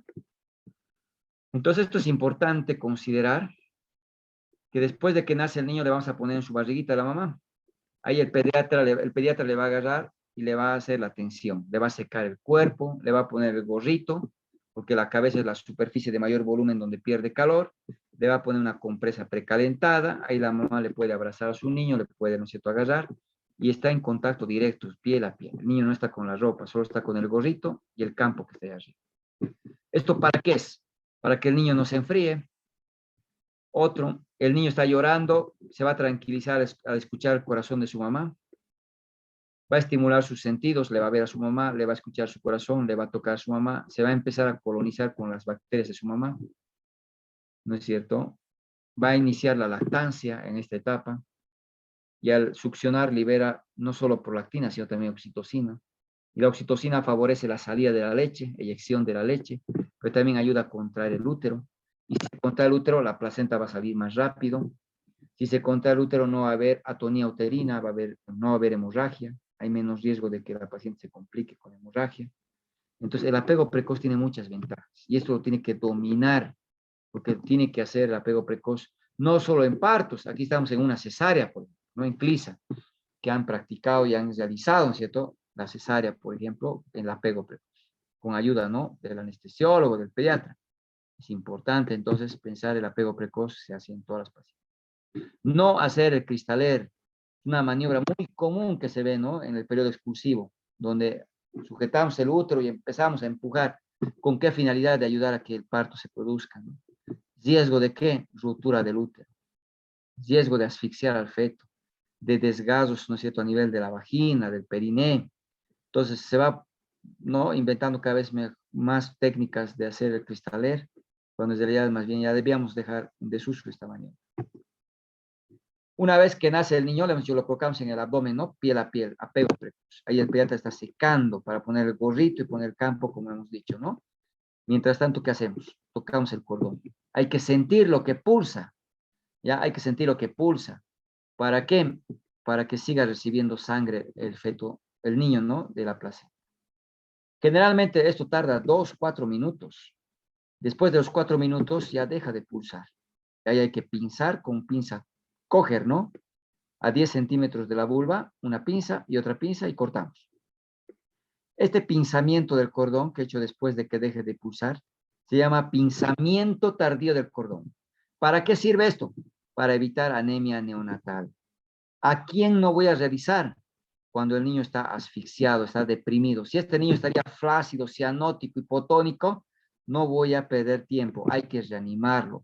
Hay que pinzar, pinzar, cortar, que el pediatra la atienda, ¿no? Si la mamá fuera VIH, madre con VIH, no voy a hacer este pinzamiento tardío. ¿Por qué? Porque estoy sometiendo a riesgo, ¿no es cierto?, de la transmisión vertical en este momento. Si la mamá tuviera un grupo sanguíneo diferente al papá o al feto, tampoco puedo hacer esto. Entonces, después a todos los partos se va a realizar el pinzamiento tardío. MATEP. Tienen que repasar qué es el MATEP, manejo activo de la tercera etapa. Esto ya es el alumbramiento. Antes esperábamos que la placenta salga solita. Actualmente no. Todos los partos hay que hacer MATEP. ¿Y en qué consiste el MATEP? Aplicar 10 unidades de oxitocina intramuscular cuando se está desprendiendo los hombros. ¿Ya? Generalmente aplican cuando el niño nace. No es así. Deberíamos aplicar cuando todavía se están desprendiendo los hombros para evitar que el cérvix se cierre y la placenta quede atrapada, ¿no? 10 unidades de oxitocina intramuscular. Después de eso, vamos a hacer el MATEP con la tracción sostenida del cordón, ¿no? Una vez que hemos pinzado y cortado el cordón, una mano va traccionando de manera continua el cordón y la otra mano va haciendo una presión suprapúbica. ¿Para qué hace la presión suprapúbica? Para que no se invierta el útero, para que no se vuelque. Entonces, el MATEP es 10 unidades de oxitocina, tracción sostenida del cordón, presión suprapúbica para la contracción del fondo uterino y evitar inversión uterina. Y una vez que se expulsa la placenta, masaje cada 15 minutos por 2 horas. Hay que masajear ese útero, ¿no? Hay que apretar el fondo del útero para que salgan los coágulos, la sangre, y hay que ayudar a la contracción, desencadenar contracción. ¿Cuánto tiempo voy a masajear? Cada 15 minutos he dicho, ¿no? Por un periodo de 5 minutos. ¿Y cuánto tiempo? 2 horas tengo que estar ahí pegado con la paciente, controlando que ese útero se contraiga. Tracción sostenida del cordón, presión suprapúbica para evitar que el útero se vuelque, ¿no? Se invierta. Es el MATEP, y el alumbramiento ya no es espontáneo, ahora es dirigido, ¿no? Y lo que hay que ver es la placenta. Hay que ver la placenta. La placenta tiene 2 caras, una cara materna y una fetal. La que estoy viendo es la fetal. ¿Cómo sé que es la fetal? Porque es de color gris brillante. Porque el cordón se está implantando ahí. El cordón no se implanta al centro, se implanta ligeramente hacia el lateral. ¿Ya? Y desde ahí las ramas, ¿no? Las arterias se van dividiendo. Es la cara fetal, materna, de color vinoso, de color, ¿no es cierto?, rojo. Esta es la que está en los cotiledones y está en contacto con el útero. Es la cara materna, ¿ya? Tenemos 15 a 20 cotiledones. No contamos los cotiledones, hay que contar, no. Hay que ver que estén íntegros, que no le falte pedazo, que no haya un sangrado continuo, eso hay que ver. La placenta pesa promedio 500 gramos, pero puede variar de 280 hasta 700 gramos, ¿no? Varía, pero hay que pesar las placentas, hay que revisar, ¿no? La cara materna, la cara fetal, hay que revisar. Y bueno, el alumbramiento con el MATEP dura 15 minutos. Con el alumbramiento espontáneo, lo que hacíamos antes, ¿no? Esperar que salga era media hora. Pero con el MATEP 15 minutos. En promedio sale en 3 minutos, 5 minutos, pero puedo esperar hasta 15. Si no sale en 15, retención placental. La placenta se puede desprender de diferentes maneras. Hay 2 modalidades, Duncan y Schultz. La de Schultz, que es la más común, se va a desprender en el centro de la unión de la placenta con el útero. Entonces los coágulos se van a quedar detrás de la placenta. Va a ayudar a desprender, descender, y la placenta va a salir expulsada por la cara fetal. ¿Cómo sé que es la cara fetal? Porque es de color gris brillante. Porque se continúa el cordón. Ahí se inserta el cordón. Entonces, voy a ver salir de esta manera, ¿ya? En el desprendimiento Schultz, el desprendimiento de la placenta es en el centro, ¿ya? Y se expulsa por la cara fetal. En este otro, el desprendimiento es el Duncan. Se está desprendiendo en el borde útero-placental, en la unión de la placenta con el útero, pero en su borde.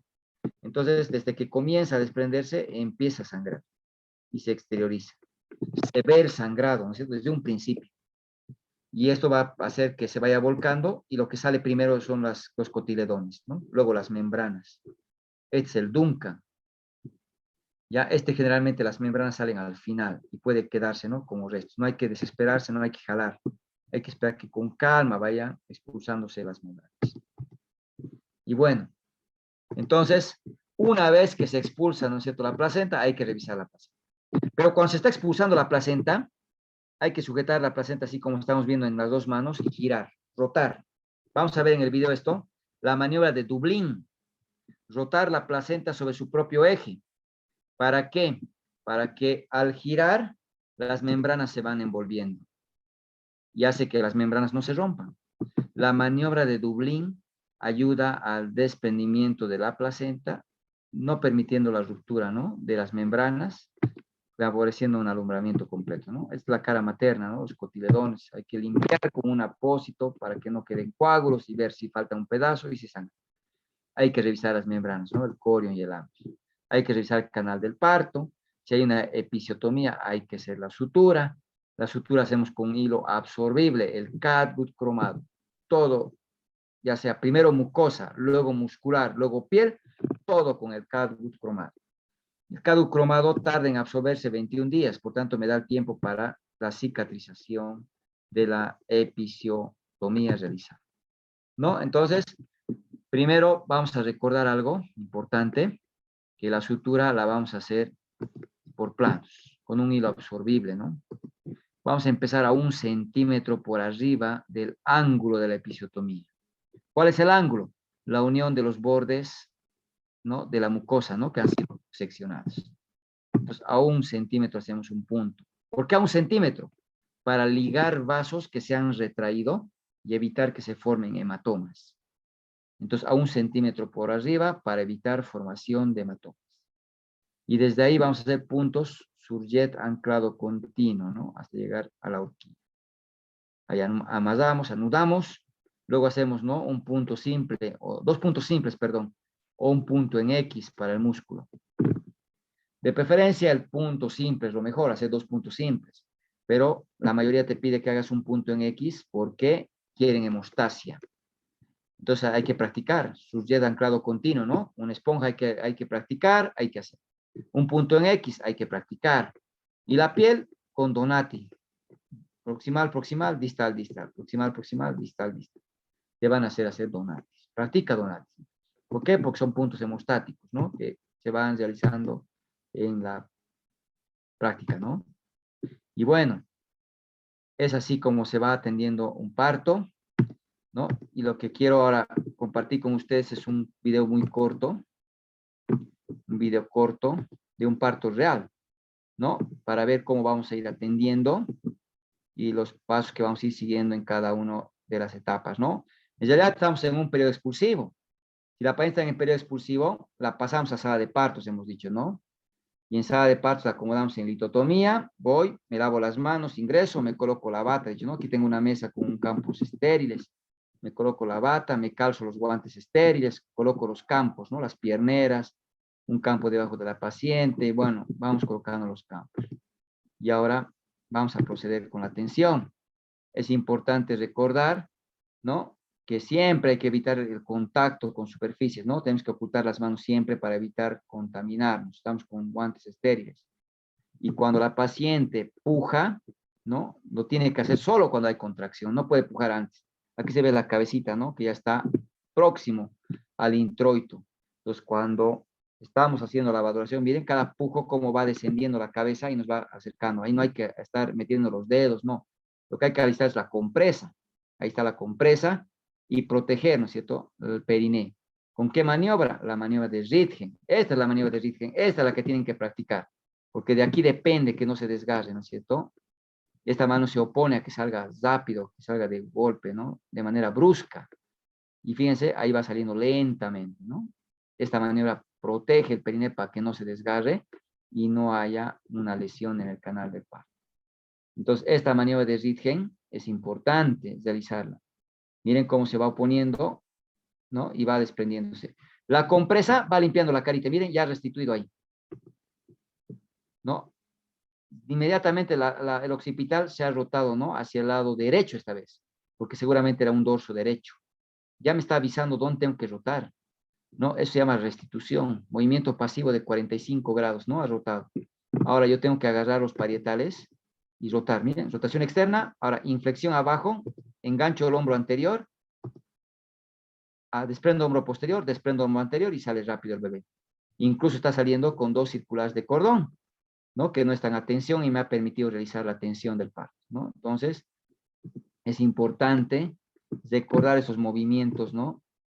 Estos movimientos son importantes. Una vez que se restituye, rotación externa, inflexión abajo, veo el hombro anterior, desprendo el hombro posterior, desprendo el hombro anterior y ya sale todo el cuerpo, ¿no? Esos movimientos son importantes para poder favorecer el desprendimiento del feto. Después se le retira la circular, el apego precoz ahí está, pero ahí, ¿no? El pediatra siempre va a ir secándole, colocándole el gorrito, como habíamos indicado, y ahora nosotros estamos haciendo el pinzamiento tardío.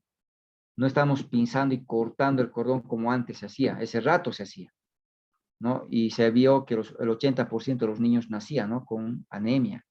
Entonces, actualmente se hace el pinzamiento tardío. Hay que dejar que siga recibiendo sangre el feto, o el recién nacido en este caso, ¿no? Hay que sentir lo que pulsa. El momento en que deja de pulsar es cuando tenemos que hacer el doble pinzamiento y la sección del cordón. Ahí vamos sintiendo lo que pulsa el cordón, ¿no? Tenemos que sentir. Miren, ya están aplicando la oxitocina, ¿no? La oxitocina tendría que haberse aplicado cuando se estaba desprendiendo los hombros, pero es muy común, ¿no? Aplicar en este momento. Ya deja de pulsar, pinzamos, ¿no? El cordón con las dos coger y hacemos la sección, ¿no? Hacemos la sección del cordón y bueno, ahora sí el pediatra continúa con la atención, con su apego precoz, mientras nosotros vamos a proceder con el alumbramiento, ¿no? Con el MATEP. Ya le han puesto la oxitocina intramuscular, 10 unidades.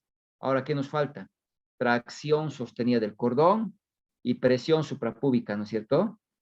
Entonces hay que colocar un campo doblado en dos con la abertura hacia nosotros. ¿Para qué? Para que nosotros podamos meter la mano en el doblez, ¿no? Y no nos contaminemos. Mientras tanto, el pediatra le está poniendo una compresa, ¿no? Seca, precalentada encima, porque el niño está piel a piel. Pero no puede estar mojado, tiene que estar seco. Ya lo ha secado, esa compresa lo desecha y le pone otra seca, ¿no? Caliente, seca. Y evitamos de esa manera que se enfríe el niño. Ahí está.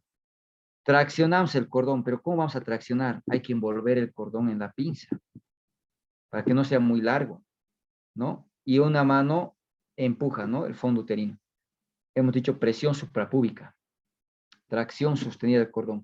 No es jalar, traccionar, ¿no? De manera delicada, pero continua. Y la otra mano hace presión suprapúbica para ayudar a que se desprenda la placenta, pero que no se vuelque el útero, ¿no? Y ahí vamos haciendo el MATEP. Entonces el MATEP nos ayuda a que se desprenda rápido, ¿no? 2 a 4 minutos ya sale la placenta. No se espera más. Aminorando la pérdida de sangre, reduciendo el riesgo de hemorragia puerperal, ¿no? Que es la principal causa de muerte en obstetricia, ¿cuál es? La hemorragia. No hay que dejar sangrar a la embarazada, ¿no? Y fíjense, ya está la placenta ahí abajo. Ya la estamos viendo ahí abajo, entonces ya dejamos de empujar y esta mano que está en el abdomen más bien se va a ubicar abajo, ¿ya? Para sujetar y agarrar la placenta y que no caiga de golpe. Una vez que sujetamos con las dos manos, ahora hay que hacer girar la maniobra de Dublín. Eso hemos dicho, no hay que girar la placenta sobre su propio eje. Al girar la placenta, las membranas se van envolviendo. No estamos jalando, solo giramos. Y miren, por su propio peso, cómo va a ir saliendo como punta de lápiz, ¿no? Como punta de lápiz, ahí los coágulos que hemos visto. Y bueno, hay que revisar, ¿no es cierto? Rápidamente la placenta y después el canal del parto, ¿no? Ahí vemos que no hay un desgarro, no hay una lesión en el canal del parto y no hay una hemorragia, ¿no? El sangrado es escaso, oscuro, ¿no? Los loquios tienen que salir en escasa cantidad, ¿no? Y bueno, con esto terminaríamos la explicación. qué es lo básico que tenemos que recordar a la hora de atender, ¿no es cierto?, un parto. Y eso es fundamentalmente a lo que tenemos que apuntar, ¿no? Atender un parto eutóxico, ¿no? Un parto normal, decimos, ¿no? No sé si tienen alguna pregunta o algo para poder, ¿no es cierto?, concluir nuestra participación.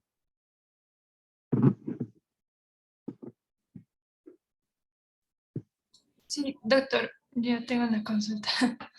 En caso de que no se realice el apego piel a piel entre madre e hijo, ni bien nazca, ¿hay alguna consecuencia en el desarrollo del bebé o algo futuro?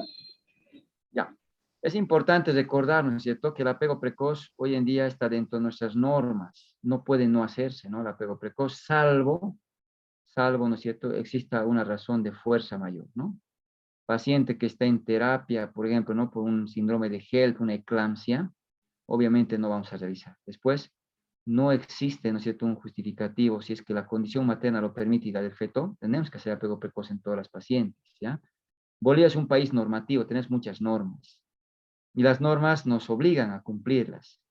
Y el cumplir no solamente es porque es una norma, sino porque tiene beneficios, ¿no? Tiene beneficios. En este momento del apego precoz, se van estableciendo muchos procesos, ¿no?, de tipo cognitivo. Ya aquí el niño, por ejemplo, va estableciendo ese nexo afectivo madre-niño. Ya ese cariño, ese apego que tienen los hijos, ¿no?, hacia las mamás, justamente aquí se inicia. Ya en el apego precoz y en la lactancia, ¿no?, inmediata. Entonces, es importante considerar, ¿no?, que los niños, los hijos siempre van, ¿no?, preocupados por la mamá, cuidando a la mamá, justamente en ese sentido, ¿no? Y lo propio, la mamá es un niño, ¿no? Es aquí donde se establece ese nexo afectivo especial, ¿no? Madre-hijo, ¿ya? Sabemos que las mamás dan todo, ¿no? Hasta su vida por los hijos, ¿no? Y justamente aquí se va consolidando ese proceso. Los primeros 45 minutos, el niño está despierto, está reactivo, ¿ya? Está despierto. Después entra en un sueño profundo. Este apego precoz nos permite, ¿no?, estabilizar al niño, esperar que esté preparado para iniciar la lactancia. No es directo colocarle en el pecho, hay que esperar que el niño esté listo para la lactancia. ¿Cómo nos damos cuenta? El niño empieza a cerrar su manito, ¿no es cierto?, a querer agarrar, ¿no? Empieza a abrir su boquita, salivar, ¿ya? Entonces ya nos damos cuenta que está listo y ahí tenemos que ayudarle. Si el niño no iniciara a succionar en este momento, ¿ya? Porque cuando el niño succiona, envía dos estímulos neurológicos, ¿no? El de la oxitocina y de la prolactina. Entonces va a haber mayor producción de prolactina y producción de oxitocina. Para la próxima vez, cuando el niño succione, salga la leche. Entonces, si el niño no hace la lactancia, ¿no?, en este periodo, los 45 minutos pasan, el niño después entra en un sueño profundo, se duerme, ¿ya? Y cuando despierta va a estar de hambre, ¿no es cierto? Y cuando quiera tomar el pecho, como no ha estimulado la producción de prolactina ni oxitocina, muy poca leche va a salir y el niño va a ponerse a llorar. Eso va a provocar que la mamá se estrese. Y si la mamá se estresa, no hay producción de prolactina, ¿no? No hay leche. Entonces, el peor estímulo, ¿no?, el peor, ¿no es cierto?, factor que suprime la leche es el estrés de la mamá, ¿ya? Y el mejor estímulo es la succión. Entonces, ahí empiezan los problemas, ¿no?, en el tema de la lactancia, ¿no? Como también en la parte afectiva que hemos mencionado, ¿no? La hipotermia la evitamos justamente con el apego precoz, estando en contacto piel a piel. El bebé canguro, ¿cómo se realizaba, no?, de los pretérminos, piel a piel. Bajo ese principio es difícil pensar que el calor materno deje que el niño se enfríe, ¿no?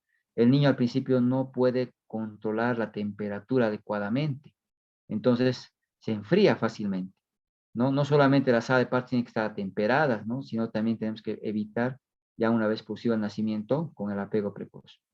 Entonces tiene sus desventajas, ¿no?, el poder no realizar. Claro, cuando la condición materna no lo permite, es importante, ¿no?, poder justificar y escribir, porque en realidad se le está privando, ¿no?, de estos beneficios al niño en este paso, ¿no? Ay, está bien, doctor, muchas gracias. Y en el tema de la maniobra de Christelier, ¿tiene las mismas consecuencias, tanto negativas, si el parto es por cesárea? Ya. En el tema de la maniobra de Cristaler que hacemos, ¿no es cierto? Que se hacía, pero en el parto, ¿no es cierto? Eso es importante, ¿no? Proscribir, no se debe hacer. Ahora, en la cesárea no se hace maniobra de Cristaler, ¿no es cierto? Simplemente se le va ayudando al desprendimiento, pero no es una maniobra que ponga en riesgo, ¿no? De la ruptura uterina y mucho menos, ¿no? Que haya desgarros en el canal de parto, por supuesto que no está yendo hacia el canal de parto, ¿no? En la cesárea no hay maniobra de Cristaler, por tanto no habría, ¿no? Las repercusiones o complicaciones que puedan llevarte una maniobra de Cristaler en un trabajo de parto. En el parto se ha visto, ¿no? Casos en los que se ha roto el útero. Se ha roto el útero con esta maniobra. Ya han terminado la paciente falleciendo, ¿no? O bien produciéndose desgarros en el periné, en la vagina, ¿no? Desgarros profundos que han terminado horas reparando, ¿no? Con hemorragia puerperal, que han terminado con la paciente en choque, y bueno. La manera de Cristaler actualmente no tiene un justificativo, ¿no? La de Cristaler es la que se realiza solo en el parto.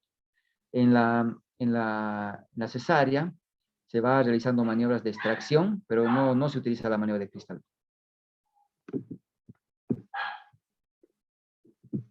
Oye, está Entonces, bien, doctor, porque tuve la oportunidad de ver una cesárea y vi que el interno estaba, bueno, no, perdón, el anestesiólogo estaba ayudando en el tema del parto por cesárea y empezaron a hacer esa maniobra apretando el abdomen de la paciente. es una ligera compresión, ¿no? No es la maniobra de Cristaler como tal, ¿no? Y tampoco se expone a riesgo, ¿no? En la maniobra de Cristaler, sí se puede ver, ¿no? Incluso tiene altos riesgos de fracturar costillas. Y ese es uno de los peligros mayores, ¿no? Que una costilla fracturada, por ejemplo, pueda lesionar el hígado y provocar una hemorragia, ¿no? Incluso. Entonces, realmente la maniobra de Cristaler se asocia a mucha complicación.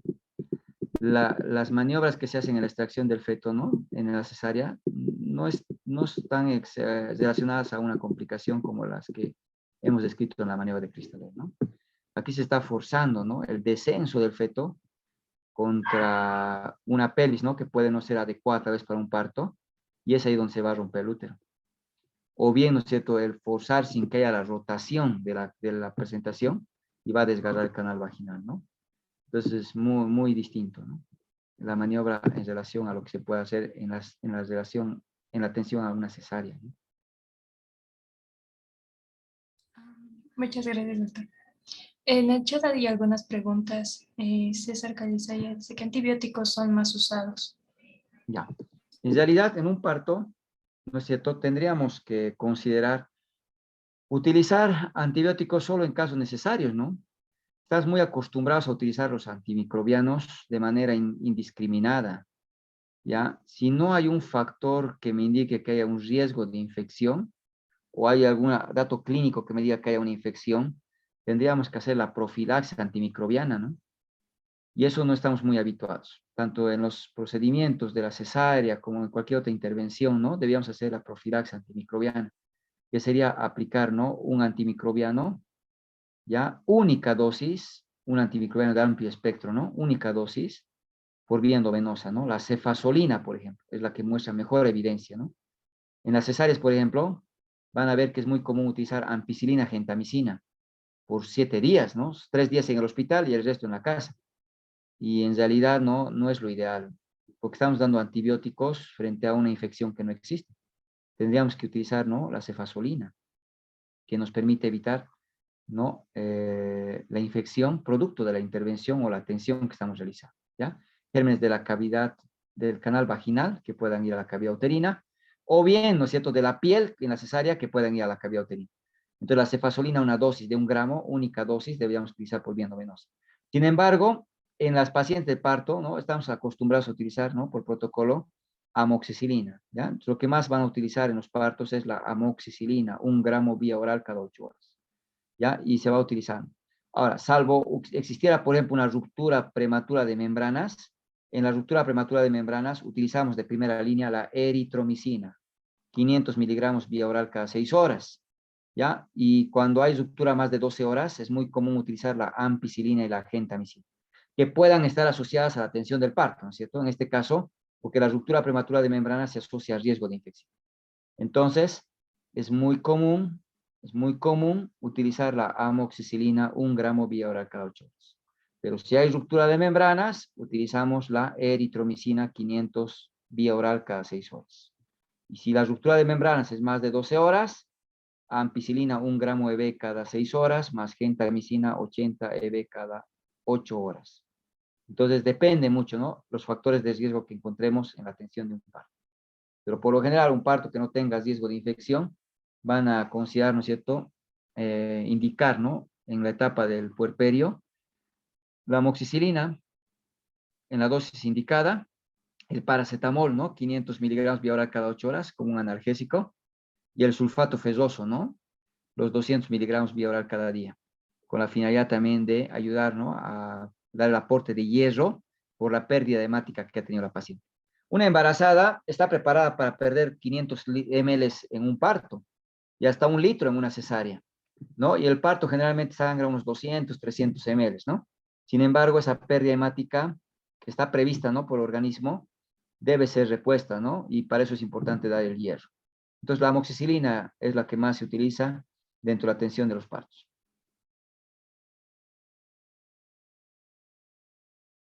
Muchas gracias, doctor. Isabel Campos pregunta, ¿en el caso de un embarazo gemelar también se hace el pinzamiento tardío del cordón umbilical? Ya. Sí, en realidad, cuando hacemos, ¿no es cierto?, la atención de un gemelar, puede ser, ¿no? Lo ideal es no atender un gemelar por parto. Sin embargo, está descrito, ¿no?, que el primer gemelo define el parto. Si el primero es cefálico, puede ser parto, ¿no?, en un segundo nivel. Pero es importante hasta saber, ¿no?, si es bicorial, si es biamniótico, eso es muy importante, porque si fuera monocorial, monoamniótico, tiene mucho riesgo, ¿no?, porque están los dos fetos en un mismo saco. Puede haber nudos entre los cordones, pueden, ¿no es cierto?, eh, engatillarse, pueden engancharse los fetos, entonces hay muchas complicaciones, ¿no? Por eso hay que saber la corionicidad. Pero bueno, tuviéramos un parto que sea, ¿no es cierto?, el bicorial biamniótico, por ejemplo. Atendemos el primer gemelo y se hace igual el pinzamiento tardío. ¿Por qué? Porque entre el nacimiento de un gemelo a otro no es inmediato. Puede tardar, ¿no es cierto?, entre 15 minutos o incluso hasta media hora. No es inmediato. Nace el primer gemelo, hacemos el pinzamiento tardío, ¿no es cierto? Cada gemelo tiene sus dos placentas, pues eso depende de la cronicidad. Si es bicorial biamniótico, estoy hablando.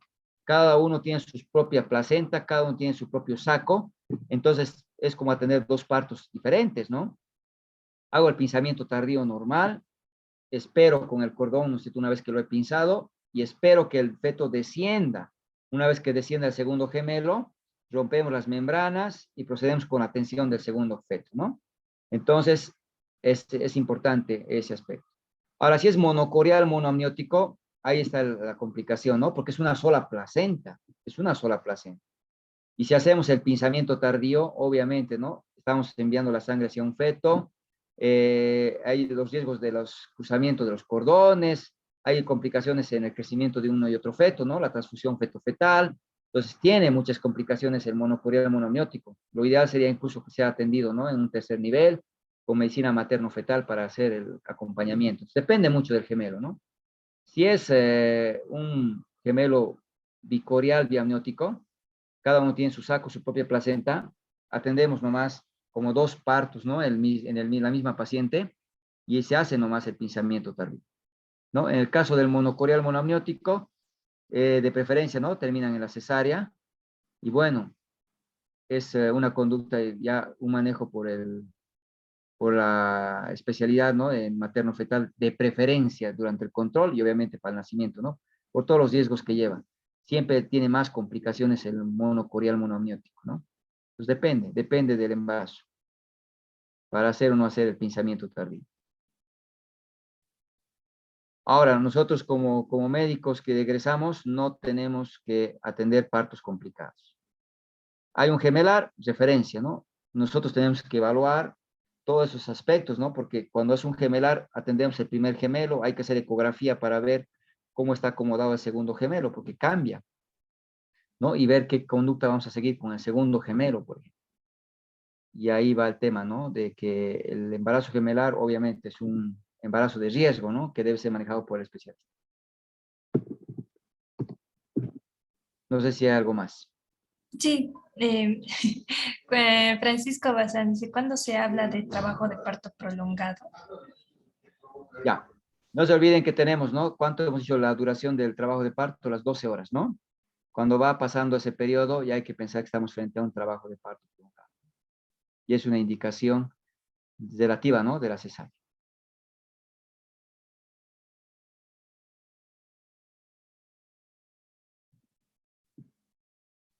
No sé si hay algo más. Yasmín Alejandra dice, si la paciente ya cuenta con alguna solución, ¿se puede diluir ahí la oxitocina? ¿Cuántos milímetros tiene que tener esta solución? La oxitocina hay que utilizarla solo cuando es necesario. No por el hecho de que haya una solución, voy a utilizar la oxitocina. Tiene que haber una indicación. En este caso, la oxitocina la puedo utilizar para el parto, para la inducción o la conducción. Inducción es iniciar contracciones en una paciente que no está en parto.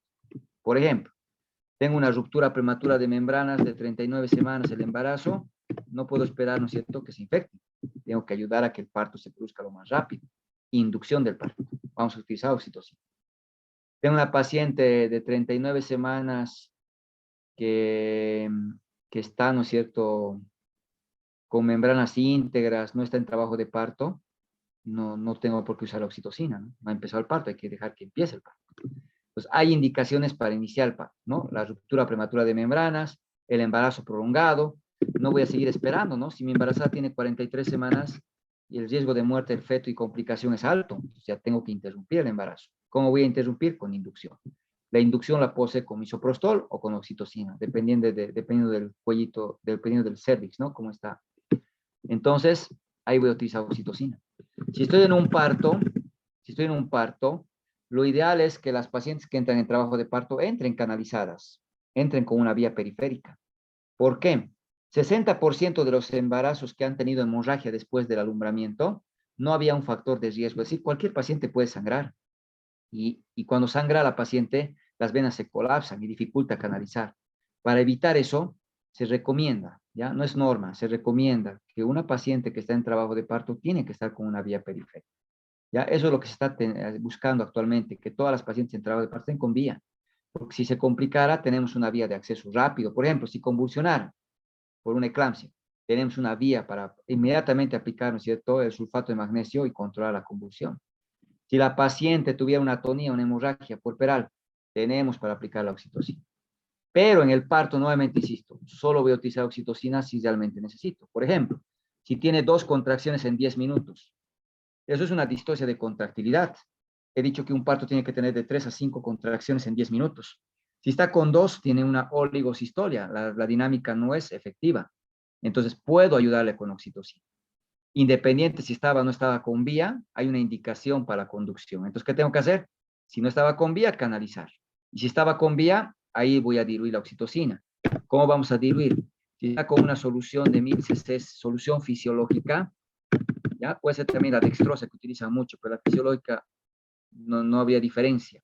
Solución fisiológica de 1000 cc, le voy a agregar, ¿no es cierto?, 10 unidades de oxitocina. 10 unidades de oxitocina. Y vamos a empezar el goteo a 8 gotas por minuto. Esta es la parte práctica. 8 gotas. Si en media hora no ha mejorado la dinámica uterina, le aumento el goteo al doble. 16 gotas por minuto. 16 gotas por minuto. Ya, obviamente, esto nosotros calculamos en 1000 unidades, ¿no? Esto es la parte práctica, ¿no? Media hora 16. Generalmente con 16 gotas ya el útero responde. Y si no respondiera, doble, 32 gotas. Si no respondiera, doble, 64. Ya no puedo pasar más de 64, porque el riesgo de edema agudo de pulmón ahora está. No puedo dar mucha dosis de oxitocina. Generalmente hasta 16 responde muy bien el útero y ahí nos quedamos. Si tuviera una solución de 500, nomás la dilución le disminuyo, ¿no es cierto? O sea, mantengo la dilución, perdón. Disminuyo la cantidad de oxitocina. En 500 cc de solución fisiológica utilizaría 5 unidades, ¿no? 5 unidades de oxitocina, igualito. La misma dilución he logrado. Empiezo con 8 gotas por minuto y a la media hora le aumento al doble, ¿no? 16. Si es que no responde, si es que el útero no aumenta la dinámica. Y si es que no aumenta 32, no aumenta hasta 64. Nuevamente insisto, si controlamos bien el goteo, con 16 gotas ya hay buena dinámica, ¿no? Con 8 o 16 ya hay buena dinámica. Entonces, voy a utilizar la oxitocina por vía endovenosa en esta dilución y en este goteo, siempre y cuando exista una indicación. No guiado en el hecho de que haya una vía periférica o no, ¿ya? Si no está con vía, le hago canalizar. Si está con vía, utilizo la vía, ¿no? Para poder utilizar la oxitocina, si es que hay una indicación para la conducción. Muchas gracias, doctor. Francisco Bazanes, ¿es útil el enema evacuador para evitar contaminación fecal durante el periodo expulsivo por los pupos maternos? Actualmente ya no se realiza, ¿ya? Si bien antes se realizaba el enema, ¿no? Para evitar la contaminación, actualmente se va buscando la atención lo más fisiológica, ¿ya? Entonces, en la mayoría de los centros donde van a rotar, van a ver que ya no se hace el enema evacuador. Si bien el enema nos ayuda, ¿no?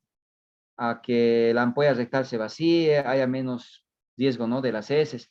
Si atendemos de la manera adecuada, aunque haya liberación de heces, no va a haber contaminación, ¿no? Porque la compresita hay que dirigirla siempre hacia abajo, de arriba hacia abajo, ¿no? Y desecharla. Y actualmente, como les digo, se va pregonizando, ¿no? Lo más natural. Es más, en muchos centros se va solicitando, ¿no? El parto amigable, ¿no? Que la paciente tenga de cuclillas, que la paciente pueda caminar, que se le pueda acompañar durante la dilatación. Entonces, actualmente, la práctica del enema evacuante ya no se ve en los centros, ya no se realiza. Nos ayudaba mucho para evitar menos heces, ¿no? Ya no se hace la tricotomía tampoco. Hacer la episiotomía con el vello púbico, vello genital, no es necesario hacer la tricotomía. Se usa antisépticos, ¿no? La clorexidina. La clorexidina actúa 6 horas. Entonces, actualmente ya no se hace el rasurado, porque el rasurado lo que hace es lesionar la piel y más bien rompe una barrera natural, ¿no? Entonces, ya no se hace tricotomía, ya no se hace el enema evacuante, se hace lo menos invasivo, ¿no? Que sea lo más natural, es lo que se va buscando en la atención en los partos. César Calizaya nos dice, ¿qué solución se usa para reponer la volemia? Como cualquier pérdida hemática, ¿no? Hay que utilizar una solución cristaloide. Puede ser el Ringer, puede ser el fisiológico, ¿no? De preferencia utilizamos Ringer lactato, ¿no? No nos olvidemos que la hemorragia nos va a llevar a una acidosis, ¿no? Metabólica, si es que entramos a un choque y el Ringer lactato tiene lactato que se convierte en bicarbonato y nos ayuda, ¿no? Como una sustancia tampón o buffer, ¿no? Pero en términos generales, cuando hay una hemorragia, una solución cristaloide, ¿ya? Puede ser fisiológico, puede ser Ringer. La que más utilizamos es Ringer, ¿no? Ringer lactato. Es la que más utilizamos, pero puede ser también la fisiológica. Muchas gracias, doctor. Ya no tenemos más preguntas en el chat y bueno, creo que eso sería. Muchas gracias, doctor, por parte de la sociedad científica por haber aceptado nuestra invitación a dar este curso, que nos lo pidieron bastante, por brindarnos esta excelente ponencia, bastante instructivo y de gran ayuda para todos nosotros en nuestra formación. Y espero que sea hasta una próxima oportunidad, doctor. Muchas gracias. Agradecido bien con ustedes, doctores, y bueno, sigan ese camino, ¿no? De siempre revisar temas. Eso nos ayuda mucho a seguir creciendo y a poder tomar, ¿no? En consideración aspectos importantes dentro de lo que vamos a ir ejerciendo, ¿no? La práctica, ¿no? Interhospitalaria. El tema de parto es bastante complejo, bastante amplio. Espero haber abarcado, ¿no? Los tips más importantes, ¿no? Dentro de la atención a los periodos, porque eso es lo que tenemos que aprender, ¿no? A monitorizar bien a la paciente, a poder hacer bien las maniobras, ¿no? En su momento preciso, saber evaluar bien y saber elegir, ¿no? Los pasos a aplicar en cada uno de los periodos, ¿no? Bueno, con esas palabras me despido. Espero que les haya servido a todos los asistentes y bueno, gracias por haber escuchado, ¿no? La presentación. Muchas gracias. Buenas noches. Muchas gracias, doctor. Buenas noches. Gracias, doctor. Buenas noches.